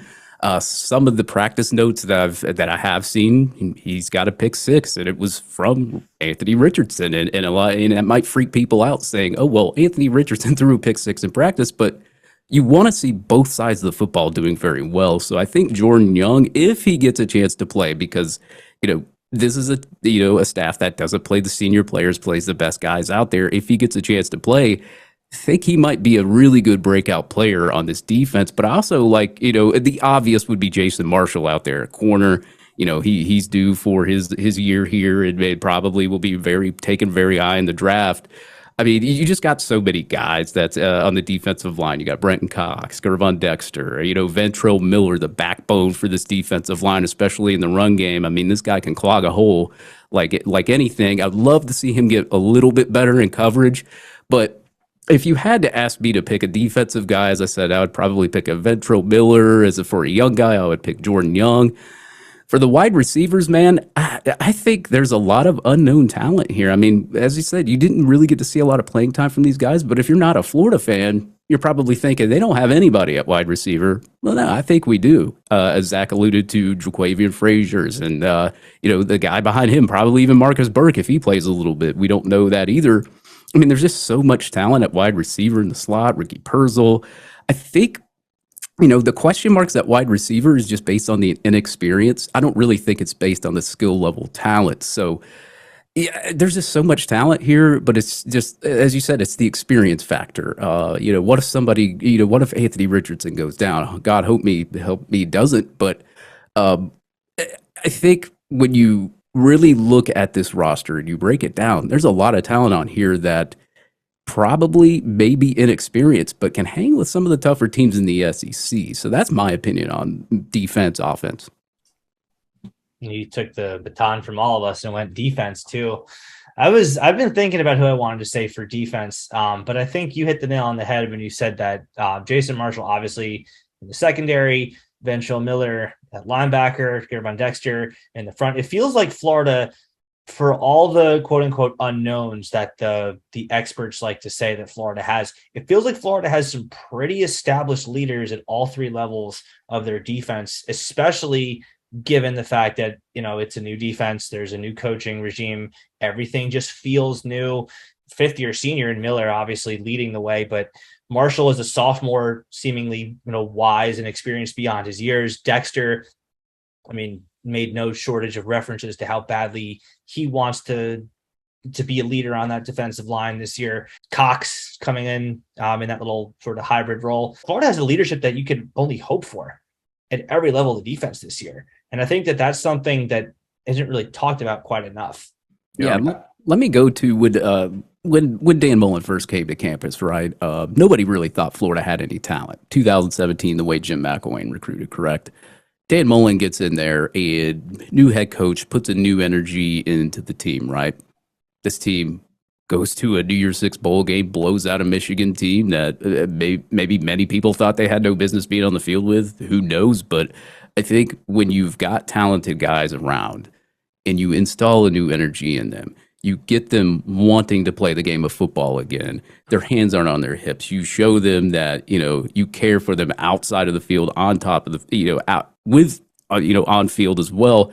I think when you combine all of that and the energy to want to play the game of football, and you instill a new confidence, and you make these guys feel like they're wanted, they're going to want to die for that coach out there on that football field. So I'm not going to say it's going to be a 2017 to 2018 transition where the team completely wins way more games than we thought we were, but it's going to be a new team with a new energy. And there's so much talent on this team that I think it's going to be a lot better than what people think. Yeah, agreed. And I guess for my guys, kind of breaking out, pretty much hit almost everybody that I was thinking of. Defensively, though, I kind of like Tariq Sapp. He's a guy that made some huge plays in the spring game. And, he is just island. He does not miss tackles. He is a disruptor on the defensive line. We need guys to emerge from the defensive line. He's a guy that I do think makes an impact on this defense, as well as Princely Umanilan. I think he's been showing flashes of greatness, and I like him to have a big year on the defensive side of the ball. I also think we can see a guy like Kamari Wilson ultimately end up maybe cracking the starting lineup in the safety room. He's just a great athlete and, the highest recruit that Billy Napier has gotten to date. So I think he's going to make an impact in some way as a freshman. I agree on Jordan Young. I think this guy's going to get on the field and make a difference, maybe in that nickel role. But I do think he makes it impact on defense. As far as offense goes, what about a guy like Michael Tarquin? This is a guy that probably should have been playing, maybe starting at times last year. And I know Rob Sale was very complimentary of him during his press conference last week about who's a guy that we should be emulating and doing things like was Michael Tarquin. And I think just that kind of, when you do things the right way and you put yourself in a position to eventually succeed, great things are going to happen. And I think Michael Tarquin this year, it looks like, he might be the starting right tackle this year. So I think that is a guy that I see emerging potentially on the offensive line outside of the other guys. Obviously, we've already talked about. Offensive line really does excite me. I think this is probably the best offensive line we've had at the University of Florida in 10 years. I go back all the way to the 2012 team. That was a great offensive line that helped us run the football very well. And I think the stars are aligning for us to be a very good running football team. We have a stable of running backs that we've mentioned.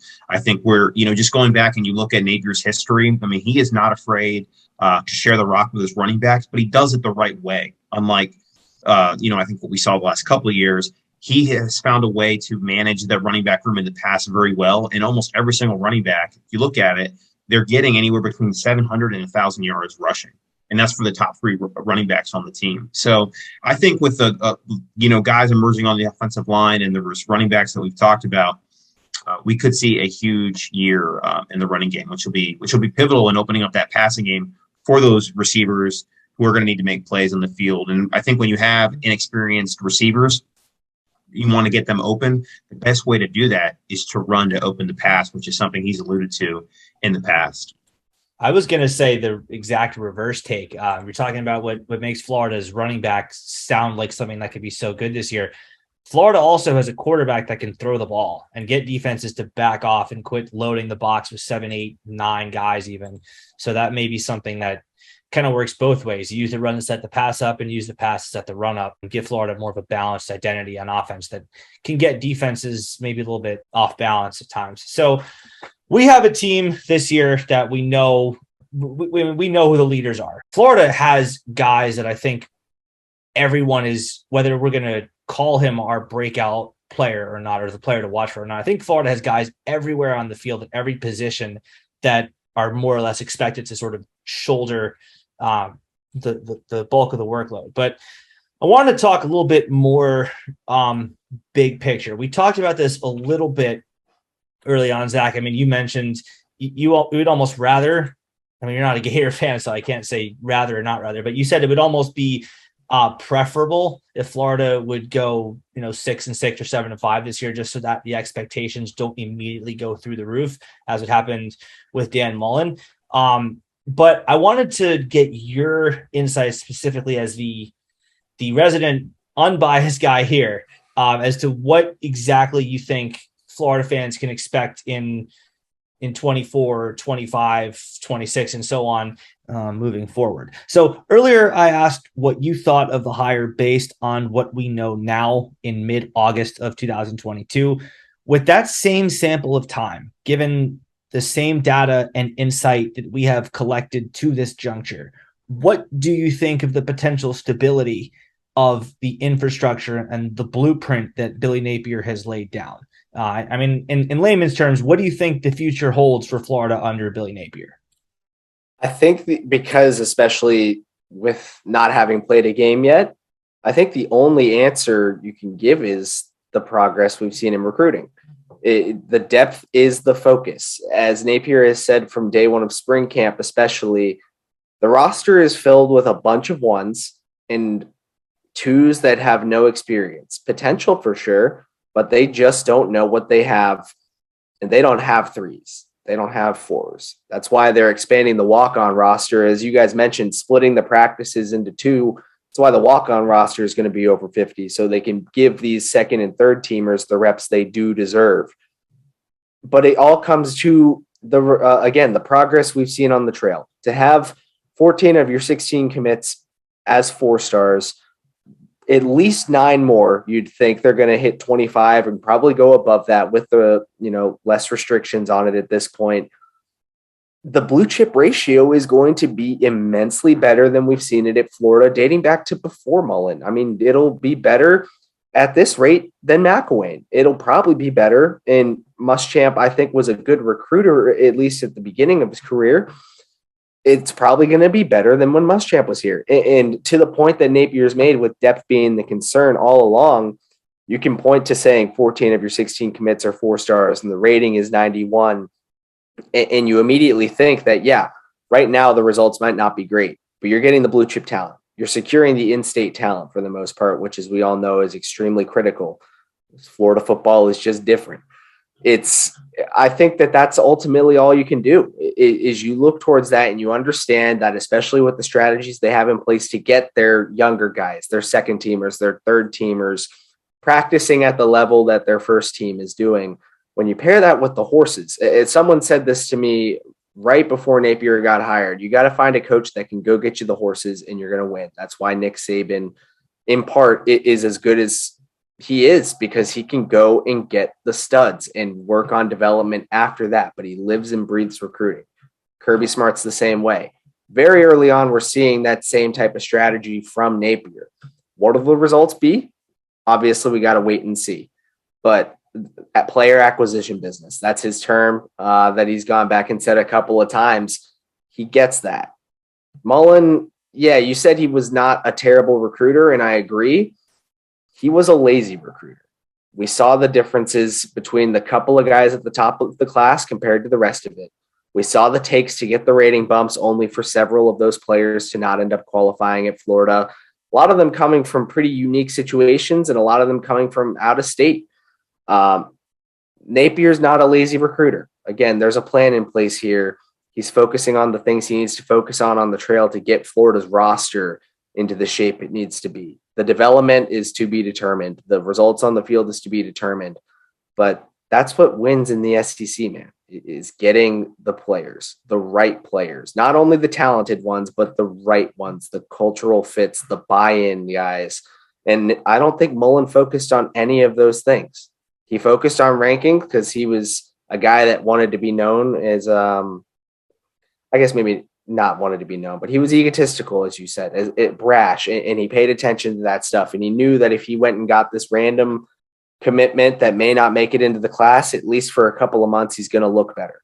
Napier doesn't have that mindset. And I think that's what fans, again, even if they go 6-6, 7-5, maybe even 8-4, because I think there'd be a small percentage of fans that don't love that either, because Florida fans just love, again, they have every right to expect 10 wins out of this program year in and year out.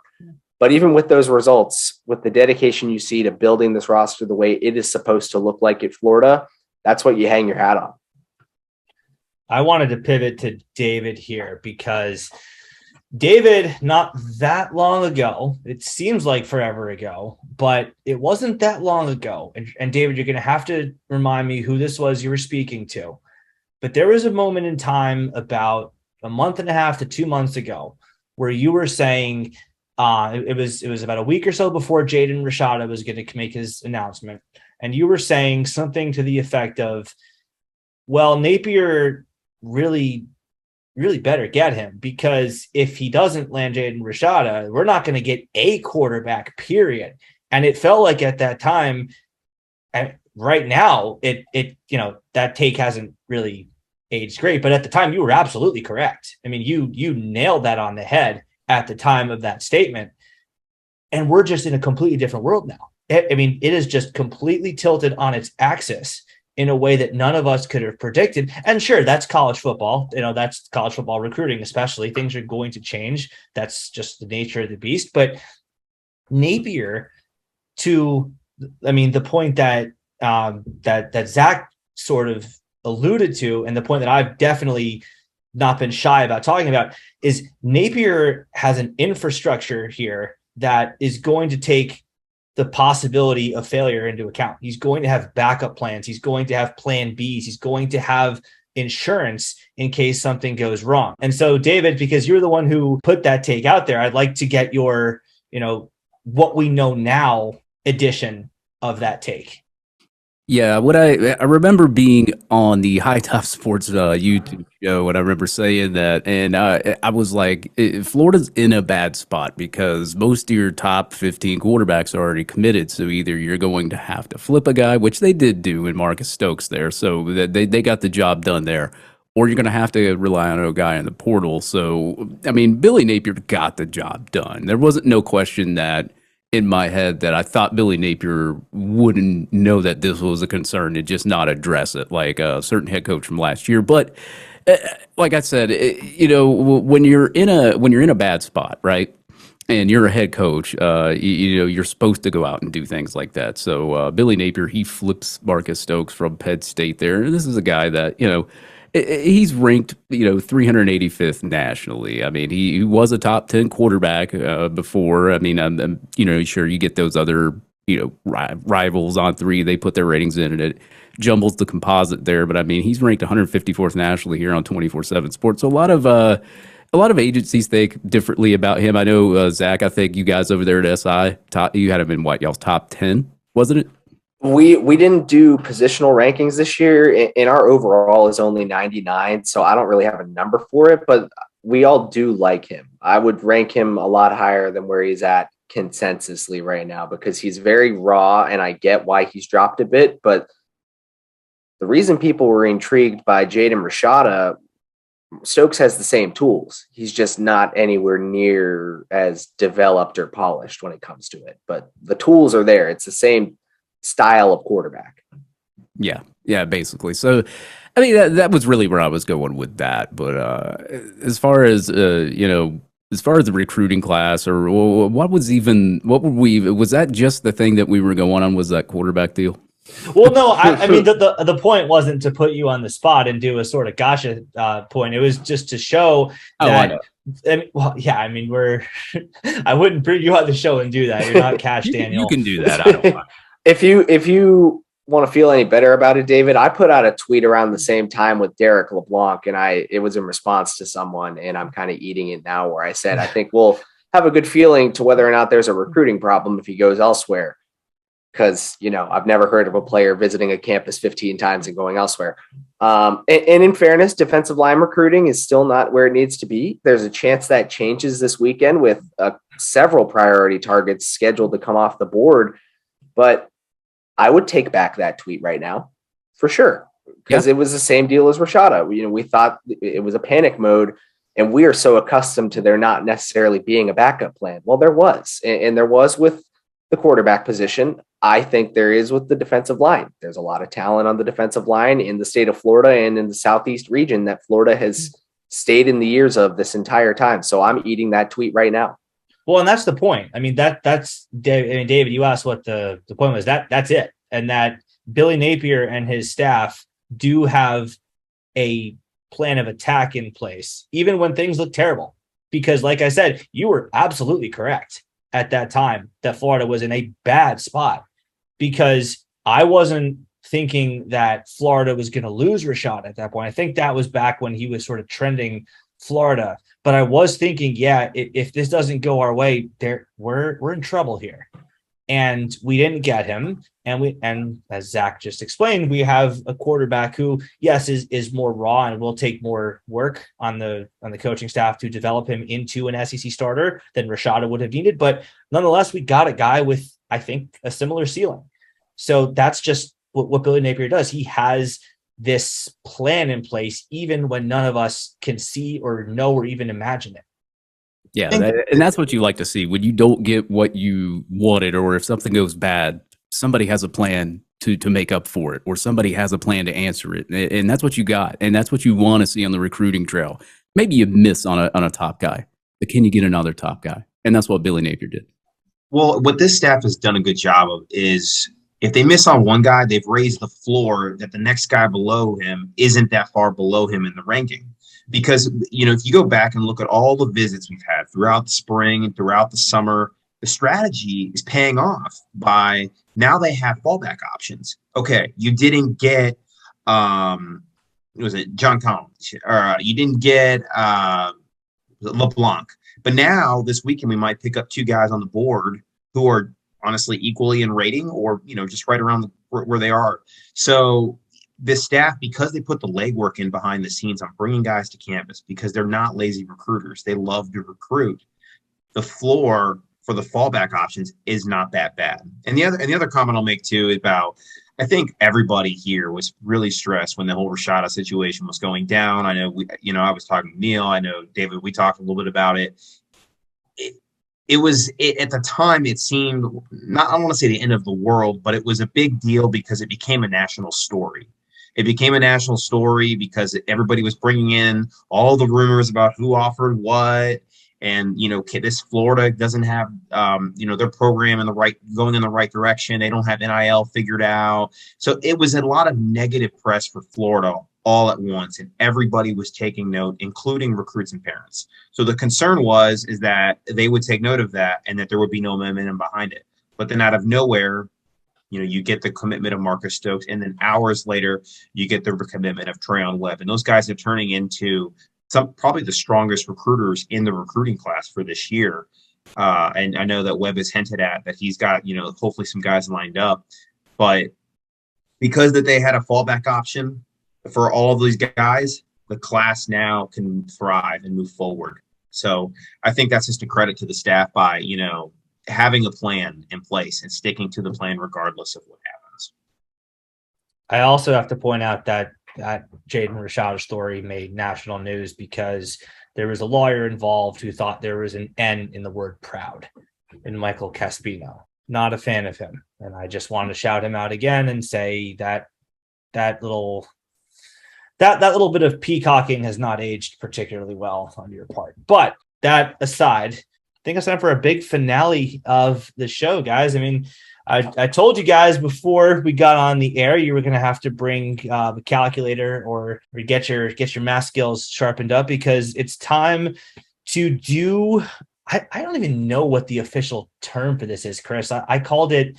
I think when I wrote the article about this, I just called this win projections. Is there a more official Vegas term for what we're about to do? I'm not sure exactly. I don't know. What do you guys think? I don't know, but it's interesting. I will say that I don't know if I did the math right. I chose to write for a reason instead of study math or science or anything. But if it is, my number came out a bit higher than I was expecting. That's all I can say.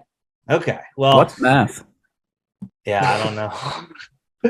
I don't know. You're the guy that has all these these recruiting equivalents of sabermetric stats on the Gators recruiting stats. You're like a little not a little. You are another version of Will Miles in that sense.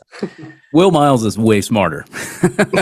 Well, you guys, I mean, hey, you guys talk exactly the same. You're definitely cut from the same cloth. But yeah, so it's time to go game by game for the Gators 2022 schedule. We talked about the season as a whole a little bit, but now we're going to zoom in and go game by game and assign a percentage chance that we think Florida has to win all of the 12 games. And we will add those 12 up. And at the end, we will have our projected win total. So for example, if say I give Florida a 50% chance to win all 12 games, that comes out to be 0.5 plus 0.5 plus 0.5, et cetera. That comes out to be 6. So I'm projecting Florida to go 6-6. If I project Florida to have a 75% chance in all 12 games, then 0.75 plus 0.75 plus 0.75, et cetera, comes out to be 9. I'm projecting Florida at 9-3. So that's the gist of what we're about to do. If there is a more politically correct Vegas term for this, please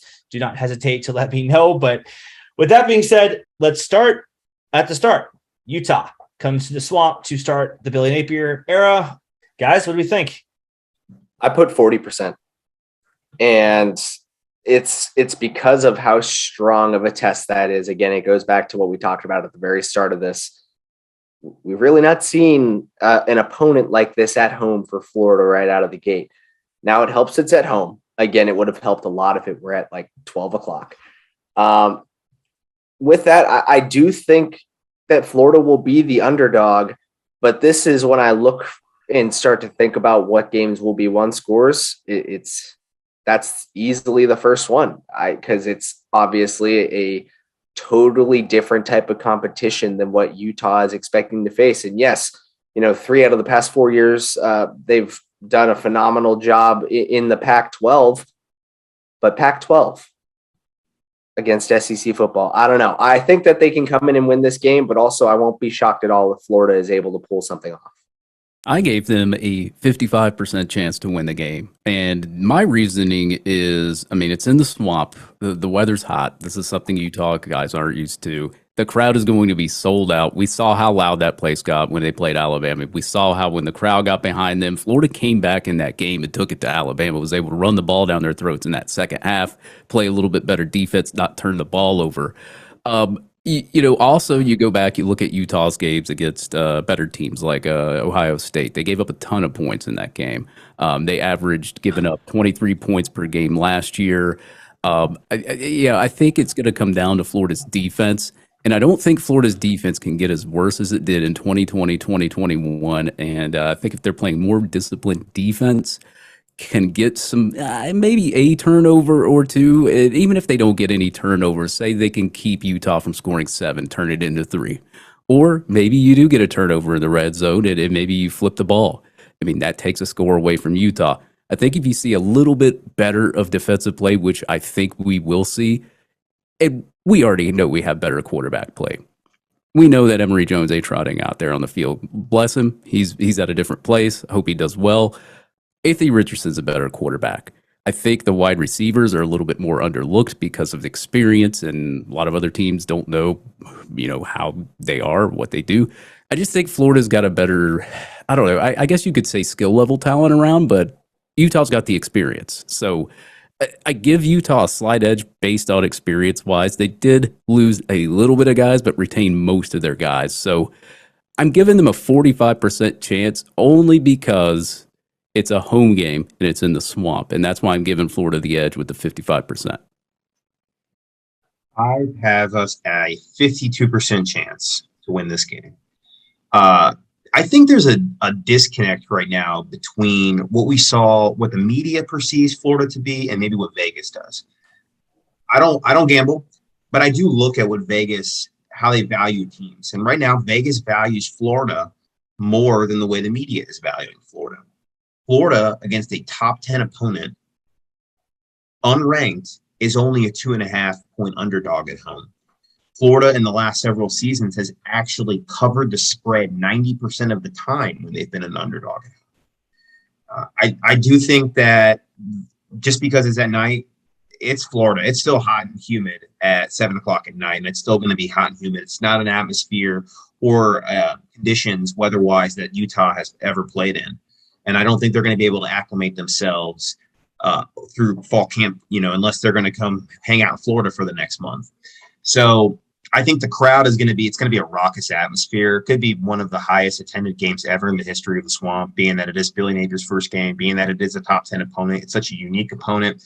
This crowd is going to be – we saw what they could do against Alabama. The crowd last year against Alabama willed us back into that game and nearly helped pull it off, I think, for the players. I think that we're going to see a crazy atmosphere. I think Anthony Richardson's going to want to have something to prove as a quarterback that the hype is real. And I think Florida right now, I give them 52% chance. I think they win a close. When we talk about close games, it's going to be a close game. It's going to be a one-score game, one way or the other. Right now, I'm leaning Florida at 52%. I think the thing that people who are, I don't want to say complaining, but they're pointing to the night kickoff and saying, "Oh, Utah dodged a bullet," are missing is that, yeah, maybe, but you're trading heat for a more raucous atmosphere, because if the game's at noon, yeah, it may be hotter, but the crowd's, it's just the fact. Even though it is the Napier era debut, even though it is Utah, a top 10 opponent, it still is not going to be, or still would not be what it is at 7 o'clock at night. So I see this game as almost a virtual toss-up. I see a lot of similarities between the two teams. Yes, as Zach said, there's one in the Pac-12, one in the SEC, but they both have mobile quarterbacks, Cam Rising for Utah and Richardson for Florida, who can also sling it. So true dual threats. They both have talent at skill positions. Utah has a couple of tight ends that actually do scare me a bit, and that they could provide some mismatch nightmares for Florida. But Florida also has one of those, certainly in Keon Zipper. They have, I think, the best offensive line that they have had since maybe 2018 when Mullen kept some of the leftovers from the McElwain tenure. But yeah, I see this as a virtual toss-up as 50-50. And I think Florida's going to get the extra 1% because it's in the swamp. So, I mean, I think if this were played on a neutral field, if this were in Dallas or, Michigan or whatever, Florida loses. Or I would certainly favor Utah given the high percentage. And certainly if it was a road game at Utah, I'd give them probably 65-70% chance. But I think because it is in the swamp, I think because the crowd does have the ability, as Chris said, to will us back into games, even if we do get down 2 or 3 scores, I think that gives Florida the slight edge there. So that is game 1. Game 2, Kentucky. A similar situation in the sense that it is a team not from the American Southeast that's coming down to a place that is going to be hotter than they've ever really experienced. And again, a night game, again, a ranked opponent. What do we think? I was on SEC Mike's podcast back at SEC Media Days, and around that time, I thought that Kentucky would probably win this game too. But he made one point to me that kind of aligns with what you guys have said about the crowd willing this game back in. It's not just going to be the crowd that's passionate for this one. It's going to be Florida. This has got to be atop their board of bulletin board material, considering what we know of how Florida has traditionally played Kentucky and then how they've played Kentucky the past 4 years. This is going to be one of the most passionate games they play all year, in my opinion. I'm also really not high on Will Levis whatsoever. I don't get the hype. I'm giving Florida 60%. I could move it up before. So much of this, I feel like it's tough for me to even go beyond the Utah game when making projections because I want to see what it looks like there. And if the discipline and if everything that we've discussed throughout the show is what we end up seeing, could be way different than what I'm projecting right now. So with that in mind, 60% for Florida to win against Kentucky. If they come out and beat Utah, suddenly I start to think that 60% is a little low. So for now, I'll be semi-conservative, but I've flipped my thinking there based off of some of the points you guys have made, as well as that conversation I had with Mike Bratton a while back. What kind of mayonnaise is he putting in his coffee? I am leaving this podcast and going to go throw up. I was going to say, you can't mention Will Levis without even touching on that. I was about to say, it depends on the brand of mayonnaise he puts in his coffee. No, but I will say I give Florida 70% here. Will Levis, he's not exactly throwing to Wan'Dale Robinson back there anymore.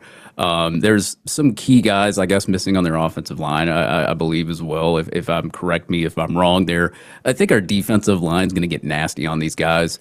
Will Levis, I think he's an all right quarterback. I don't think he's a world beater quarterback or anything like that. But Stoops, he's recruited pretty well. So Kentucky is not the same Kentucky that Florida has faced over the years. They're a lot better talented team.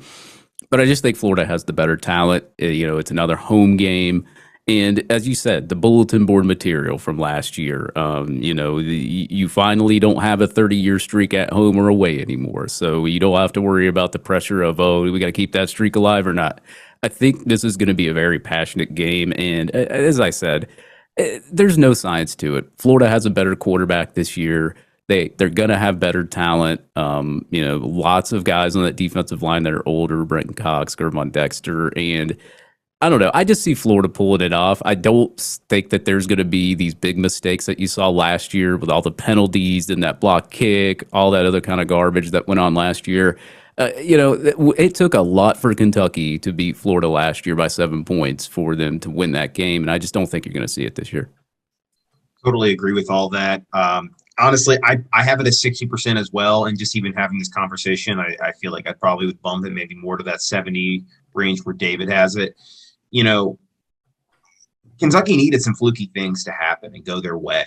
Like, I mean, if there, I think there was there a fault or a holding penalty in one of the plays where if that doesn't happen, then we have 1st and goal inside the 10 and we don't kick that field goal, that's blocked and returned for a touchdown. I mean, we're talking about 1 to 2 plays that if it swings, the game is different. And that's on the road at Lexington. And despite it all, we were within 5 yards of tying the game in the last minute of the game.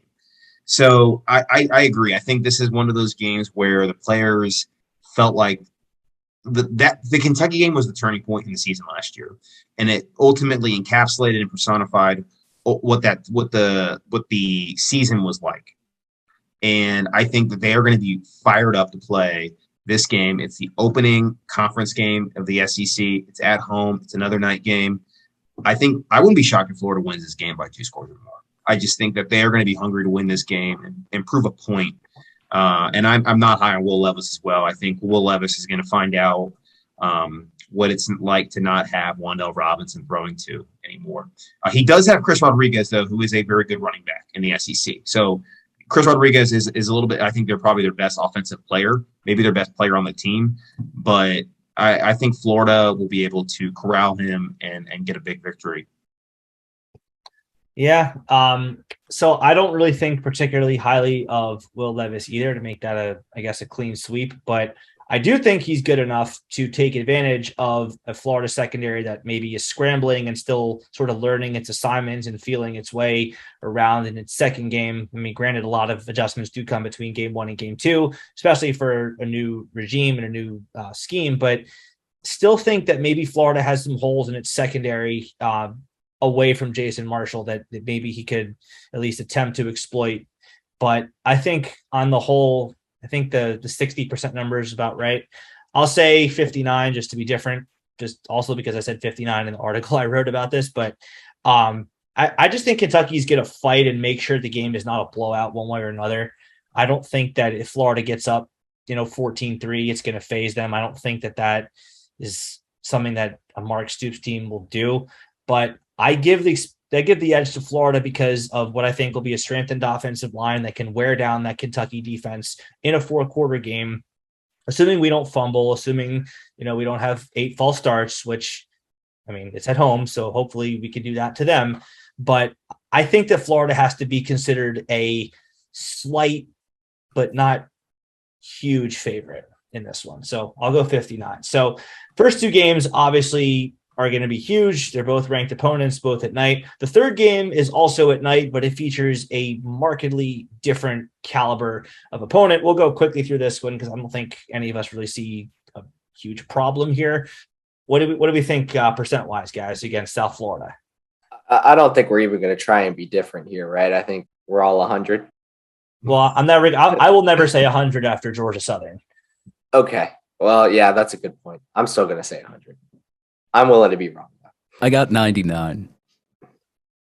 Chris? I put 90. It's probably the best, G5 opponent on our schedule. So I put 90, but I mean, probably like 95. But I'll go with 90. I'll say 98.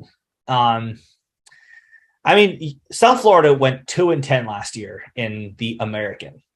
That's bad. That's really bad. Like, I think, spoiler alert, I'm giving Florida a better percent chance against South Florida than I am against the FCS team that we play. So I'll say 98. Anyway, game 4. Now we're back to facing real competition. It's a road trip to Rocky Top where the Gators have pretty much owned the opponent that plays there, home games there. Tennessee, with a quarterback that's gotten a lot of hype this offseason, much like Will Levis. They're not quite the same quarterback type, but nonetheless, they have gotten a lot of ink this offseason. Does have a receiver in Cedric Tillman that we have to be careful about, but well, I shouldn't give too much away. What do we think, Zach? I've gone between 40 and 45. I am pretty high on Tennessee this year. I think they've got some defenders too that are quietly very good, especially off the edge. But I'm a big fan of Hooker comparatively to Levis, not so much of a fan. I think Hooker is a far better quarterback.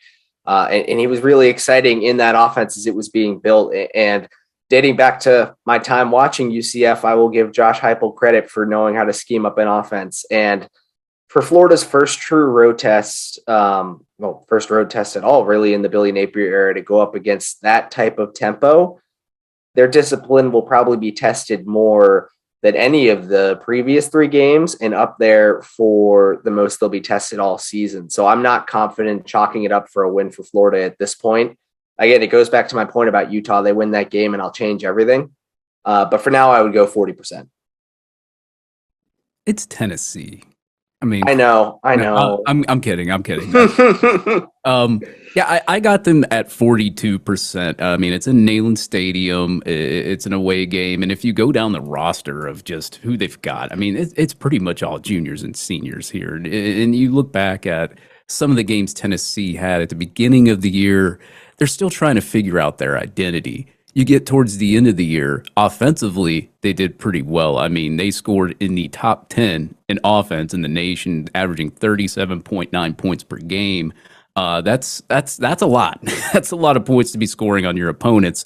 They did pretty well against Alabama. Graded Alabama pulled the game off or whatever, but they were scoring points on a defense that didn't give up a lot as much either.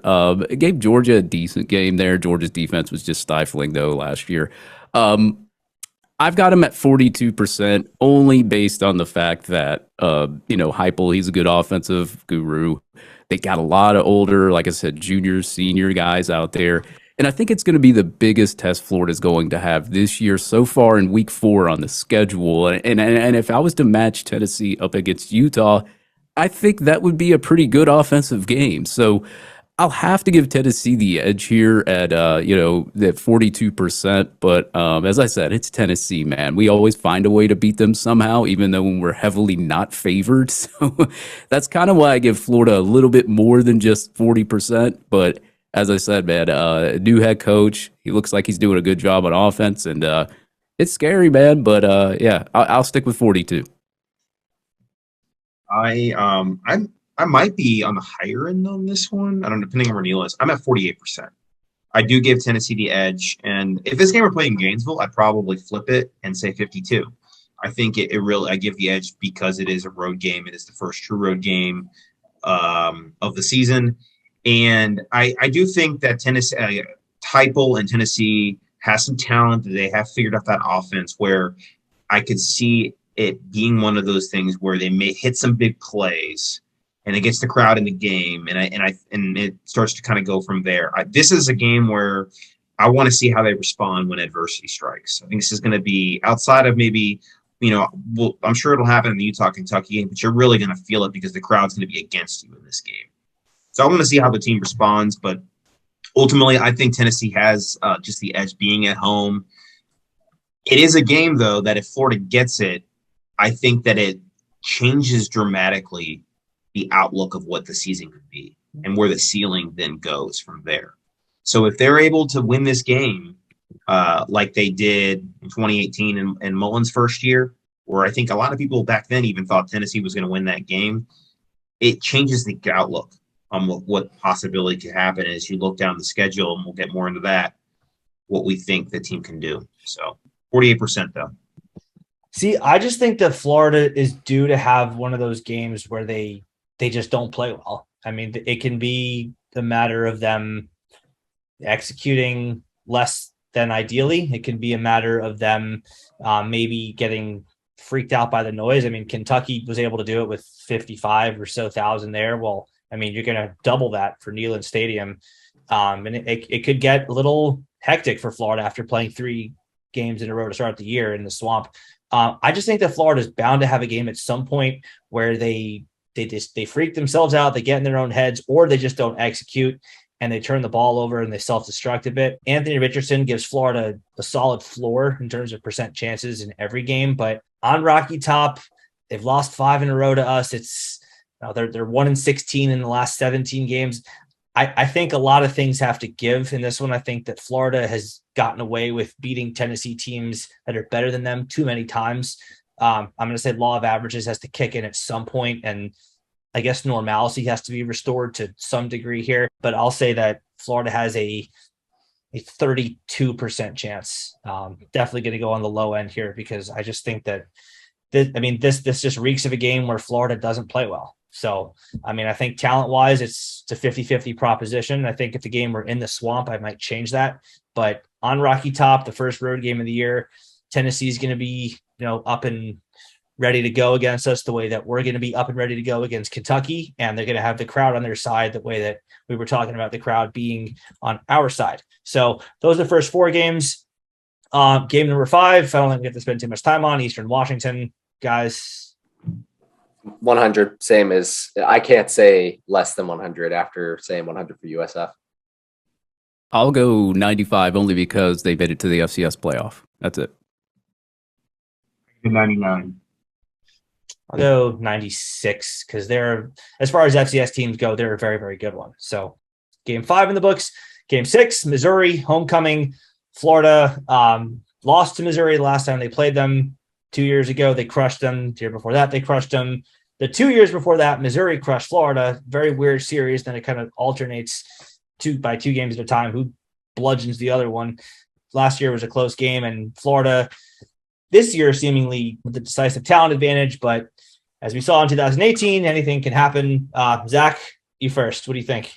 It's increased a little bit as I've thought about it more. I'm going 65. I think Missouri's a good team. I think it's a well-coached team, and certainly they've been a thorn in Florida's side for some time. But with the idea that this is a bought-in team that's going to be disciplined, and under the assumption that they lose to Tennessee, then they come back and they have their cleanup game. I think that sets them up perfectly for a great crowd at homecoming to come back and beat a team that they know has been a thorn in their side for some time. And I guess you can't say there's a ton of extra motivation to beat Missouri because Missouri did Florida a favor last year by beating them and sending Dan Mullen off, but it's still not a good feeling. And it's certainly not a team that Florida likes. And we've seen the chippiness in this game before. And I think that the stars will kind of align for Florida to bounce back from last year's game and win. So I've got them at 65. I went 82% on this one. I went a little bit higher, man. I just very basic here, man. They did get our guy Tyron Hopper, which is a guy I'll be looking out for because I was very high on him, and he is an elite linebacker, so that's some guy to look out for from Missouri. I just think we're the way better team. I mean, that game last year shouldn't even been close, and it's a different team, a different energy. The energy was gone out of that team at the end of the year, and may the force be with you, Missouri. But I think Florida pulled it off. Yeah, I'm right there in the neighborhood as you, David. I said 80%. I'm ready to stuff Drinkwitz in a locker. That guy's so annoying. Oh my goodness. But yeah, I mean, we lost by 1 point, on a 2-point conversion with a team that had already quit on their coach. He got fired the next day. We're going to be at home. It's going to be first homecoming for Billy Napier. I think this team rolls. And as long as we're healthy, we don't have any major injuries, we have the better talent, and it's going to show on the field. And I think we get a big win. This will probably be the largest margin of victory versus an SEC team yet on the schedule, I think. So we'll win this one pretty big. Well, I mean, our 2 options against Missouri in that category are Kentucky and Tennessee. So definitely a step down in competition. But yeah, I mean, I think Florida has a very good chance to win. I mean, the talent definitely favors Florida. Connor Bazelak is gone. Not that he was a star, but they have a question mark there. Tyler Beatty is gone. They have question marks there.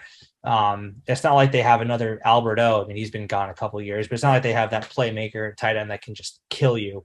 So Florida's got the talent edge pretty much everywhere on the field. I would not be stunned if the game is close, but I think that Florida has a very good chance to win, if that makes sense. So, one of those games where, I think the spread could be kind of close. It could be single digits or so, but I think that the percent chance to win definitely favors Florida pretty decisively. So I'll say 86% chance for Florida. So the Gators get another set of Tigers the week after that. LSU coming to the Swamp, a team that Florida has amazingly only beaten 3 times since 2009. They're 3-8 in the last 11 against LSU. Zach, I guess we've established the order now. You first. I'm going 50. I think it's probably one of the hardest games to read on the schedule. because either Brian Kelly's a great coach and he's going to make his weird ways work, or it's going to be an absolutely beautiful crap show over there. I just don't know. Still like a lot of pieces they have on their roster, although they've got question marks as well. I really like the front seven of their defense. I think that is going to test Florida's run game. And then obviously it can make Anthony uncomfortable as well right out of the gate. I think they'll test him probably better than any team before you get to Georgia. So give me 50 for now, and probably ask me in week 2 or 3 to reassess, because I'll not only want to check where Florida's at, but I'm certainly going to want to see where LSU is at.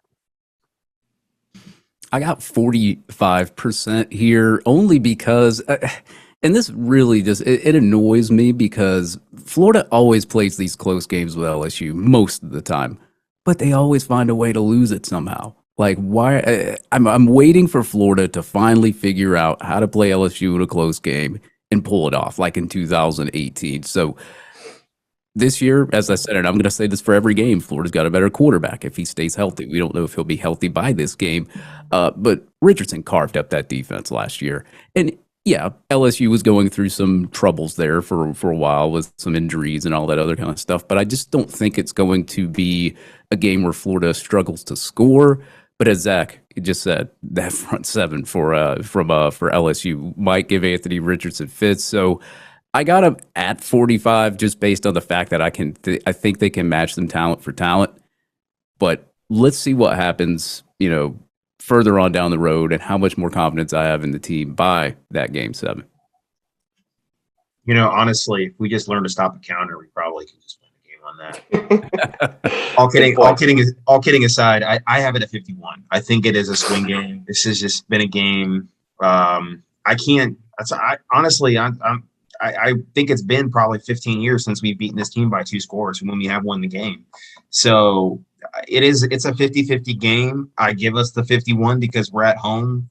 Anthony Richardson nearly won that game for us last year. If it weren't for the fact that our defense, couldn't stop the counter, we probably do win that game. So it's another one of those games where it's like a 1-score game that goes the other way.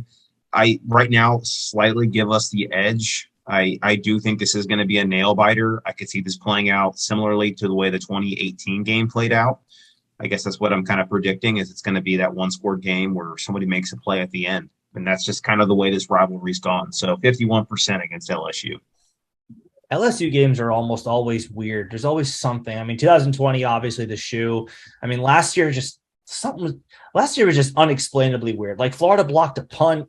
They moved the ball very well, but then Richardson threw a pick and Emory threw a pick 6. Emory throws another pick. Emory hits a Hail Mary because LSU doesn't even attempt to knock the ball away in the end zone to end the first half. And then the fact that an LSU backup running back, Ty Davis-Price wasn't even their starting running back. The fact that their backup running back puts up 287 yards on the ground, most of which came on one play, as Chris mentioned, the counter play. Just so many weird things about it that defy all kinds of logic and explanation. I'm expecting another game that's somewhat like that, where, maybe we'll see the snap go over someone's head for a safety, or you'll get a 35-yard loss because the guy runs backwards and forwards, kind of like Bo Nix did in 19 against us. Just something like that, I think, could swing the game one way or another. But I'm going to lean LSU this way because I think, like Zach mentioned, they have a defensive front that's just disgusting. Allier in particular is just nasty. Then they do have some offense too, and they do have a guy in Kayshon Boutte who can beat us, as we remember from 2020. He can stretch the field vertically and make us pay. So Florida's going to have a puncher's chance because of Richardson, but I'll say 41% for LSU. So with that, we are 7/12 of the way through our game-by-game percent chances projections for the Gators in 2022. We are almost 2 hours into this state of the program address pod, which means that we are obviously having a fantastic time with each other. And, we can only hope that y'all are enjoying listening to this as much as we're enjoying putting it together. All right. Game number 8, Georgia in Jacksonville. The news broke earlier this week that both Florida and Georgia would be allowed to host recruits at the game in Jacksonville this year, which kind of shuts down the argument that Kirby Smart had to move the game to Athens and Gainesville so that both teams could host recruits. The NCAA did not allow schools to host recruits at neutral site games. The NCAA fixed that this week with that decision. So, fun fact about that game, gonna be a tough one, guys. What do we think? Is it bad? I'm saying 10%. Like, is anyone going to come anywhere near that? Because I will adjust if I'm being way too harsh. But it's the defending national champions. Anthony is obviously not going to look like what he did last year. He's going to give them a better chance. But until I see Florida, blow my expectations out of the water or see Georgia regress, I just can't in good conscience do much more than that. 100%. To hell with Georgia. No, I got them at 32%. As I said, I mean, they lost a lot of talent to the NFL. I mean, a lot of defense, but Georgia recruits lights out. They're able to, plug and play, kind of what Nick Saban does. From what I saw last year, and I know you can't really go by last year because I saw so much, but we'll go by last year's team for Florida. They made some plays in that game. I mean, they had a couple picks. They held Brock Bowers to 35 yards in reception. So they played pretty well on defense. What killed them was turnovers. That last 2 minutes before halftime was god awful. Without those turnovers in that game, you hold Georgia to maybe offensively having to stretch that field to actually score with like 13 points total.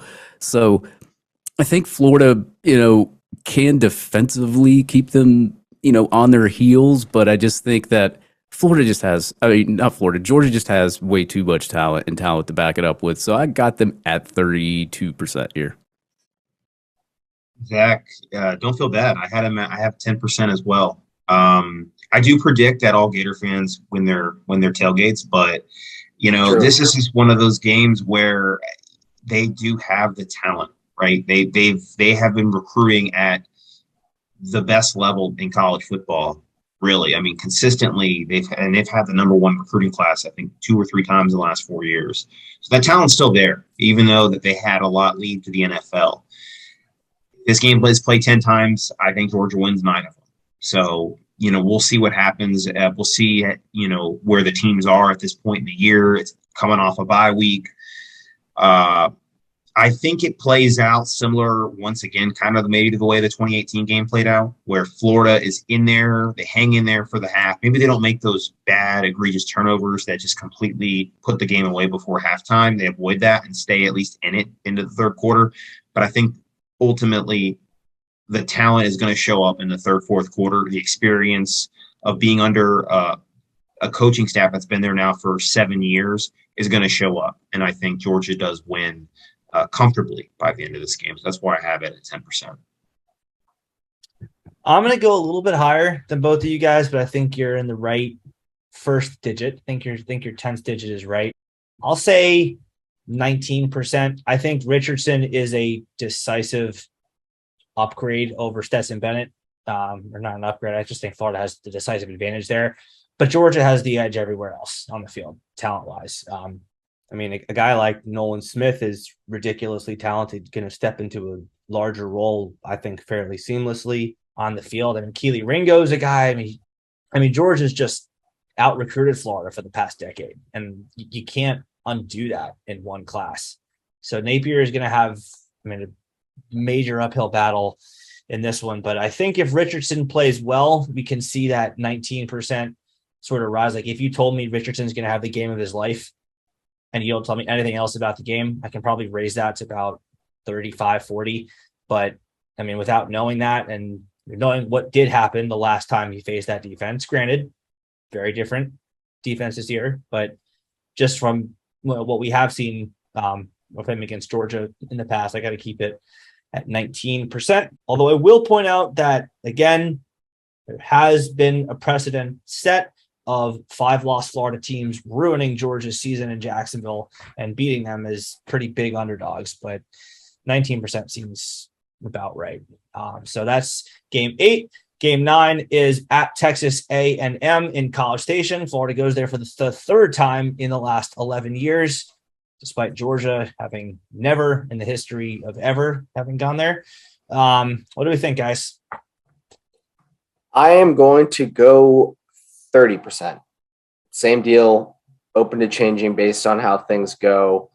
But you look at, obviously, it's not as extended as Georgia's recruiting prowess, but you can kind of apply the same thing to what A&M's done over the past few years with Jimbo Fisher on the trail.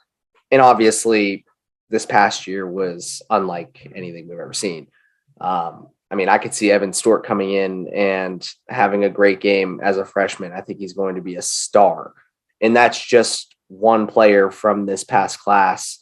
Obviously, a tough environment. Kyle Field is no joke. I think Dan Mullen will tell you that. And with that, 30.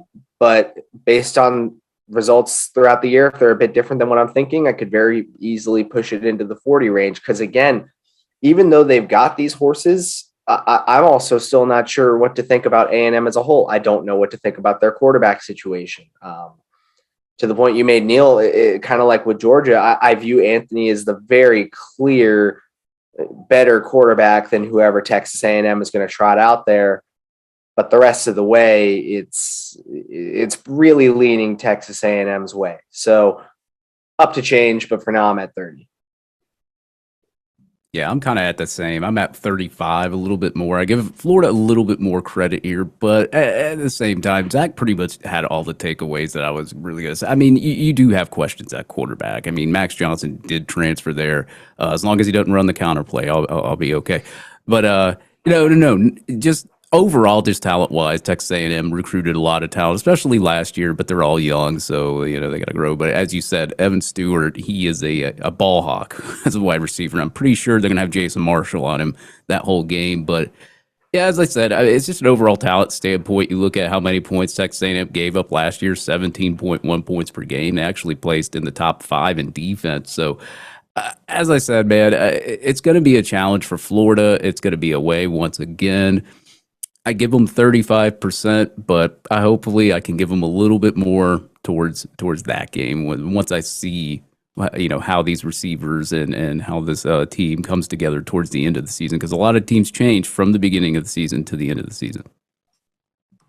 Boy, we're really on it. I got 30% as well. I think for all the reasons y'all mentioned, they are a better team. They're more talented. They've certainly had our number recently in this game. And it is a game where it could be revised one way or another, depending on how the season goes. Personally, just kind of reading through the preseason magazines, I'm high on Texas A&M. I think Texas A&M could be a 1 or 2 loss team, and one of those being to Alabama, and they could very well just finish 11-1. I think they do have the ability to do that. Jimbo's got to put it together at this point. He's got the recruiting finally. He's been there many years. He's got to put it together. So it's a late game. We're going to be coming off probably pretty battered from a tough Georgia game and really a tough stretch of the schedule, even though we do have the bye week in there. I think it really does catch up to us in a game like this when you got to go on the road. So I'm going to put it at 30% as well. Yeah, I mean, you guys are always – me going last means that y'all have taken all the good talking points. But, I mean, I pretty much agree with everything. Again, I will say that Florida does have the quarterback advantage. Anthony Richardson is better than whoever they may trot out there. It probably will be Max Johnson. But, I mean, Texas A&M's loaded again. It's the third team in a row that we're talking about with LSU, Georgia, and Texas A&M, of Florida facing a team that they have a better quarterback than, but this other team is – pretty much better everywhere else. Maybe Florida has the edge with a better secondary, but that would be about it. They have weapons. Devin A-Chain rejoining the team is going to help them, obviously, without, with him not facing a lengthy suspension after his off-field issues. I think their offensive line and their defensive line are going to make the difference, though. So, I mean, Florida's got some dogs there. I mean, Florida does have Dexter on the defensive line. They do have Osiris Torrance. I'm expecting big things out of Ethan White and Garage this year, but I mean, those are just some nasty players in those trenches for A&M. So I will say 28% for Florida. Again, if Richardson gets hot and just starts making all the plays that he could possibly make, Florida probably has that win percentage extended upwards to, maybe 40 or 45. But again, without knowing that, I'll say 28, just between 1 out of 4 and 3 out of 10. So that is 75% of the season. Let's talk about the last 3 games where at least it appears the competition will drop off, starting with our home finale, Senior Day, South Carolina. Florida's got some revenge possibly on its minds. Gamecocks do have a new quarterback, though, one that Florida fans will remember in a not so fond fashion in Spencer Rattler. Zach, we've established that you go first, so go for it again, man. What do you think? I think Florida wins, but I have this one close. I've got it at 55. I think they squeak it out. I think Rattler has a bounce back year. I think he's going to be comfortable in what they're doing over there, especially with, not much, but a little bit of familiarity with Shane Beamer from before this. And I think that they've got a solid roster. But to your point of them being kind of battered from the past 3 games, and granted, there's a bye week in between LSU and Georgia, but a neutral site game followed by an away game against easily your 2 toughest opponents, the one that I'm picking easily over Florida compared to anyone else on the schedule, they are going to be a bit battered. What are the injuries going to look like? Obviously unpredictable at this point, but it could be one of those games where it's kind of down to the wire. And to the point of with Kentucky of the bulletin board material, I think this is a bulletin board material game to where they're going 110% effort on every play to ensure that they don't lose to South Carolina again. And the home field is certainly going to help. But with all these factors combined, I don't think it's going to be an easy win for Florida whatsoever. It's one I think they can and will pull off, but I think it'll be down to the wire. I'm going a little bit different here, man. This is actually funny. I'm at 80%. I don't really, I just don't think Spencer Rattler is that great of a quarterback. I think he was, this goes back to, what was it, that Louisville quarterback that just put hurting on us in the Sugar Bowl of 2012. Bridgewater, yeah. After that, Bridgewater, he was pretty decent for Louisville, but really, what did he really do after that Sugar Bowl? Nothing. Spencer Rattler, he had that game against Florida. We knew Florida wasn't going to win that game going into that bowl game.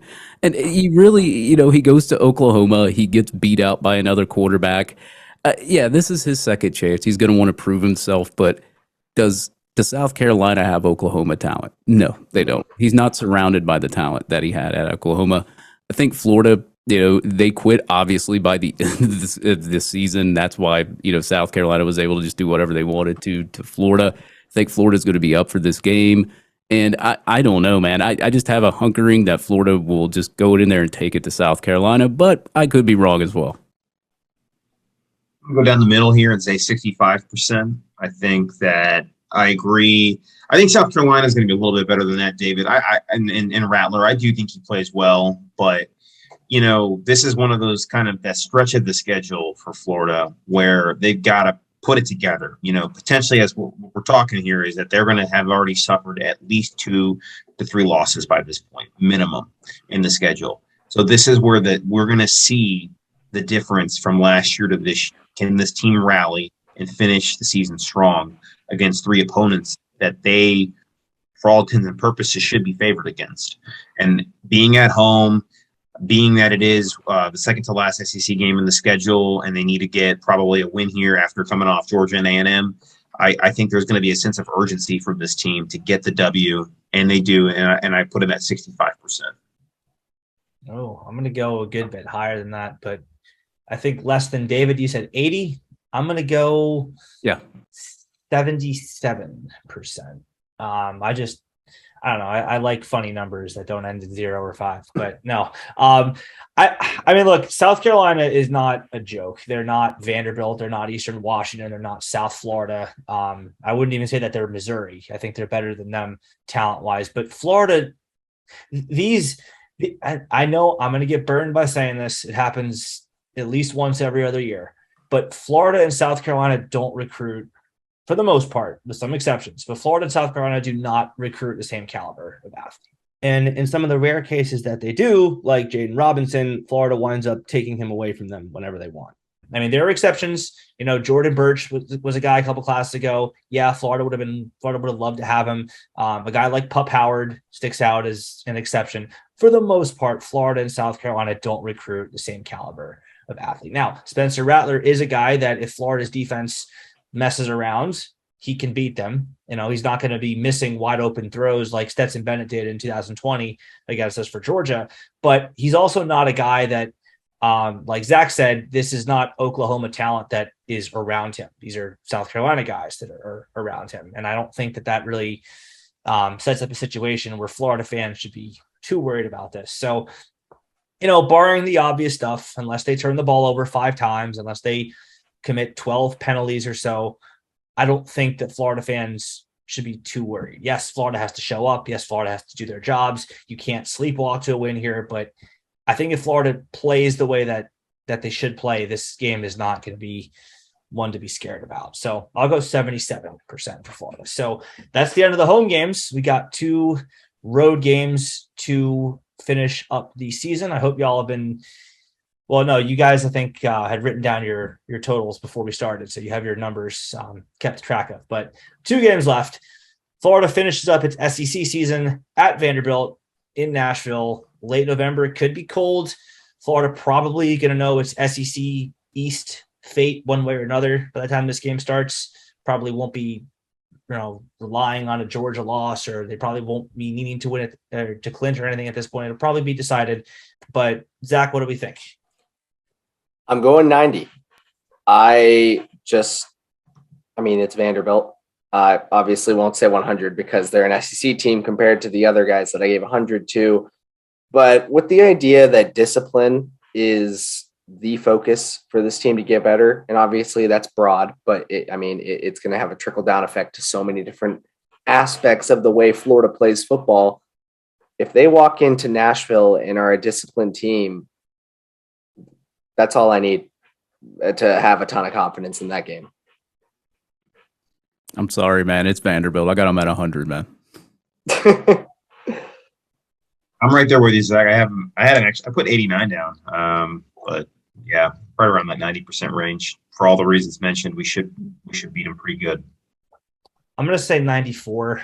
I will say the one thing is if it's cold, the ball can kind of turn into a rock. Does that create drops? Does that create guys maybe, I don't want to say losing focus, but maybe the technique starts to suffer. Maybe they focus a little bit more on just trying to keep warm than executing the technique. And I don't know, maybe that makes things a little bit weird, but I think if the cold does affect Florida, it would be in the sense of costing them a victory against the spread as opposed to actually winning the game. I don't think the game itself is in much jeopardy. So I can see a super ugly game like a 31-13 or like a 24-6 or something like that, where both teams just kind of slug their way up and down the field, 3 or 4 yards at a time, but I don't think the outcome is really in jeopardy. So I'll go 94 for that.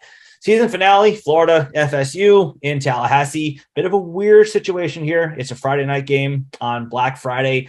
Doubly weird for Florida because they have a super short week, traveling back from Nashville on Saturday, then hopping on a bus for 2.5 hours or 3 or 4, depending on traffic, but a really, really short week that the team isn't really, I don't think anyone on the team has really ever experienced before. Maybe that makes things a little odd, but I'll stop and I'll let Zach give his synopsis. Zach, what do you think? I think that's a great point. It's not even one I had really considered because I actually just now pulled up Florida State's depth chart to make sure that 60% wasn't too low. And I was starting to think, I'm looking at this roster and it might be a bit too low. But those are good points. Also, going to Florida State, have to factor that in somehow.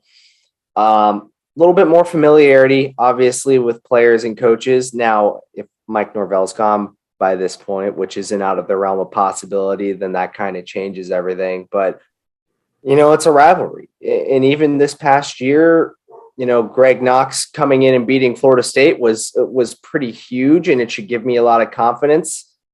But I don't know, just this weird feeling I've got that it's going to be around 60. It's a game Florida pulls off, ends the season on a high note, winning against their biggest rival on the road. Well, their in-state rival on the road, I should say. but I could see it being a little closer than maybe some will expect. Yeah, I got him at 76%. As I said, it's not a home game. And I actually kind of like Jordan Travis at quarterback. I think he's actually a pretty decent quarterback. He's not, as I said, he's not going to light your hair on fire or anything like that. But I mean, I think Florida State has decent quarterback play. It's the talent around them and the coaching. And it's just been bizarre how much Florida State has fallen off ever since Willie Taggart and, Norvell coming in, and it's just, I don't know. I give them the advantage of the home game. I give them the advantage of having a decent quarterback, but as I look down this list of like the roster, I really can't point out a guy that stands out to me as somebody that could threaten Florida, maybe a Micah Pittman, but that's it. Like that's all I see from this roster. So I'm going to give Florida the 76% edge just based on the fact it is not a home game. I do believe in Jordan Travis as a decent quarterback, but that's about it. Yeah, this is a tough one. Percentage-wise, I'd put us at 57%. I could see a case for it to be a little bit higher for that. You look at the roster, it is still devoid of talent. They've hit on a couple of guys recently, but they have really missed on the elite guys that are going to take that roster to the next level. Norvell has taken this approach that he's going to plug and play. Transfer portal guys kind of everywhere on the roster, and history shows that is not necessarily a good thing to do. This is also kind of a game too where you go into it and you look at it at the end of the schedule and you think you know how it's going to play out, and then the rest of the season plays out, and then you change your opinion. So, and that's kind of been the case at least like a couple of years before the Willie Taggart era. So, I'll put us at 57%. And for the reasons Neil kind of talked about too, it's a weird week. The turnaround time is tough. It's playing on a Friday night, which that is just a terrible thing that we have to play Friday Night Lights, high school. The high schools play on Friday. Something we just don't do here at the University of Florida. So 57%, what we do end it on a high note, and maybe send Norvell packing. Who knows?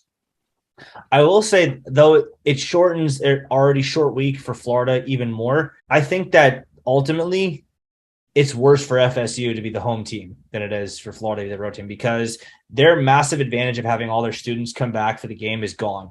Because, a lot of kids from like Miami, Fort Lauderdale, even Orlando, go to FSU. That's a solid 4 or 5 hours in a car that they're going to have to put in starting early Friday morning. That just doesn't appeal to college kids. So I think a lot of what could be a pretty good home field crowd on a normal environment on a Saturday is going to be reduced a bit because of that. So it definitely works both ways. And I'm not a fan of the Friday night game either, but I'll say 70 because FSU is definitely better on the offensive line and defensive line than they have been in previous years. But I think that's really just them taking the step from laughably incompetent in 18 and 19 in the trenches to just plain awful, like garden variety awful in 20 to just plain bad in 21.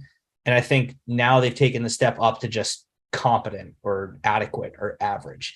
And that's still not enough, I don't think, to match up with what Florida's got with Dexter and Princely and Ventrell Miller if he wants to come up into the box. And I think Florida's offensive line is going to be ready for their defensive line too. Robert Cooper is a guy I look at and say, all right, he could cause problems for us. But on the whole, the game is one in the trenches, and Florida, pound for pound, I think has still a strong advantage. Not a monstrous advantage, but a fairly noticeable one in the trenches. So again, this could get changed quite drastically numbered wise if Florida winds up 11-0 or 10-1 and chasing a playoff spot, or if FSU is 2-9 and Norvell is gone and they don't care. Obviously games late in the year like that tend to be given these numbers with very low degrees of confidence, but I'll say 70 for right now, not knowing anything about the future of Norvell and not knowing how either team's season will go. So, guys, we've all been tasked with keeping track of our numbers. Zach, what have you got? I am bad at math. My number was wrong earlier. I'm at 7 flat. actually, which adds up to just about what I've been saying all along. That's 6-6 to 7-5. So from this point on, I'm going to call it 7-5.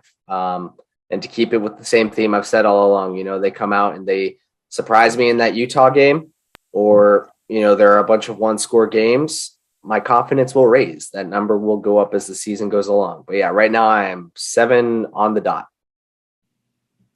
Yeah, mine came out to 8.1, which is actually really funny because I was on a radio station. I was on Mark Ryan's radio station earlier today, and I said 8-4, and I had the floor at 7-5. So right now it's 8.1. 8-4 is what I originally predicted anyway. So my numbers are coming out right as I calculate all of this, and I hope I did it correctly.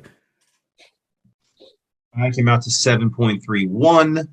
Personally, I think I lean more on the 8-4 end of the 7, because that ends up between 7 and 8. So I'm going to say 8-4 is the record. Although, if we win the swing games, because I have a couple of games like Utah 52%, Tennessee 48, LSU 51.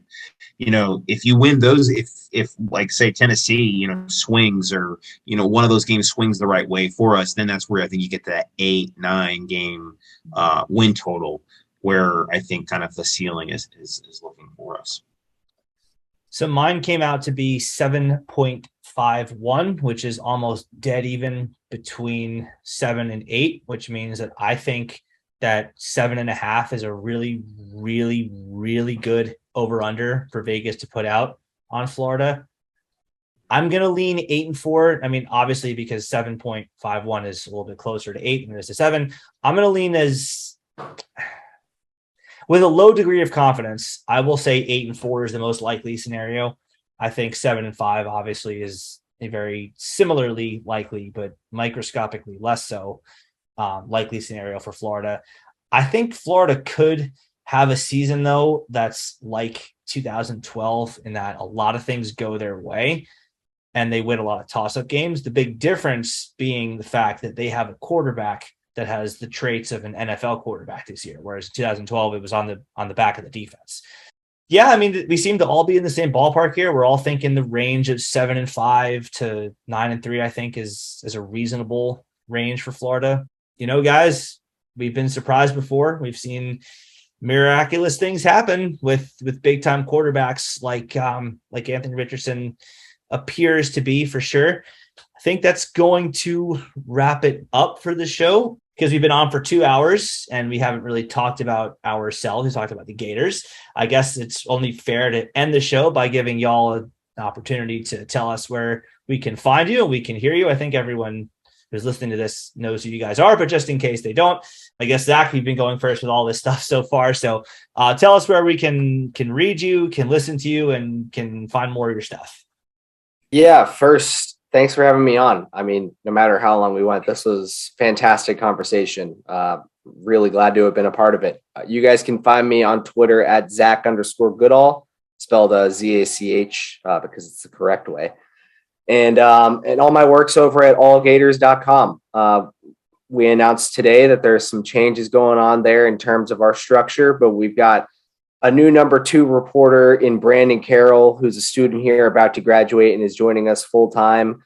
And I like to think I'm pretty good at what I do, especially because I got started so young and really learned from a lot of great people.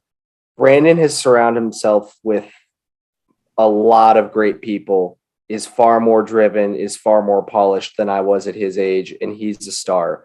So I don't even need to focus on myself so much here, but do me a favor and help me get him over the 2K hump. Follow at It's B Carroll as well.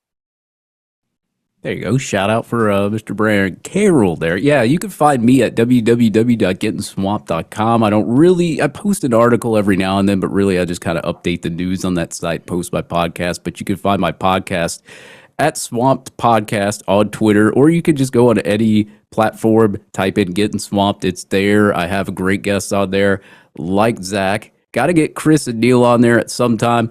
But yeah, that's basically where you can find me. And if you don't find me anywhere else, you can find me on Twitter making some videos and making some other teams mad that we play in the SEC. So Oh yes, we gotta point that out. David, it's all so there's a guy on Twitter named Billy Long that is sorry, but he is the best. He is the GOAT Oh yeah. at putting out videos. I think it's fair to say you're second in command. I think you put out the second best videos. I'm the CEO. He's the owner, man. He never misses. I miss maybe sometimes, but I hardly do. Billy Long is elite at these. And it's just these little 10-second videos with like a clip of SpongeBob or The Office or Family Guy or South Park or something that's just so relevant, so relatable, and he's just so quick with it. He just like instantly recalls a scene and makes it relevant to whatever stupidity an FSU or Miami or Georgia fan is spewing out.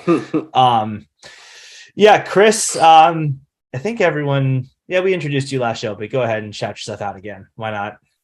Yeah, no, it's been great. Great first 2 episodes to be a part of. And David, Zach, thanks for joining tonight. It was great chatting it up. It just makes me more excited for the season. So for all of you guys listening out there, you can find me at Mr. Crispitz on Twitter.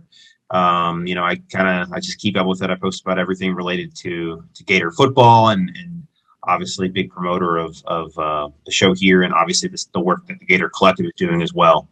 Some of you that probably have heard me on some of the spaces. One, I think I did a couple with David in the past, so definitely look forward to hopefully doing some more of those again in the future. But this is great. Excited for football season, and the best is yet to come, hopefully.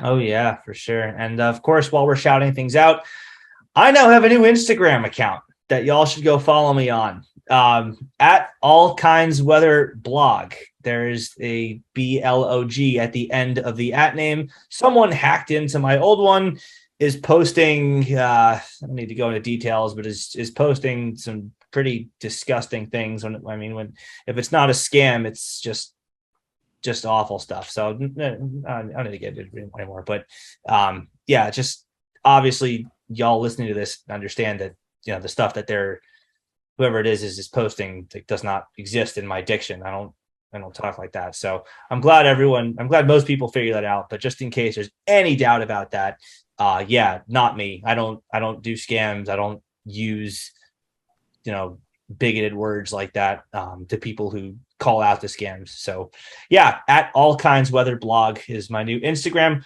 Follow me there and get me as many followers as I once had, please. I'm very, very irritated about that.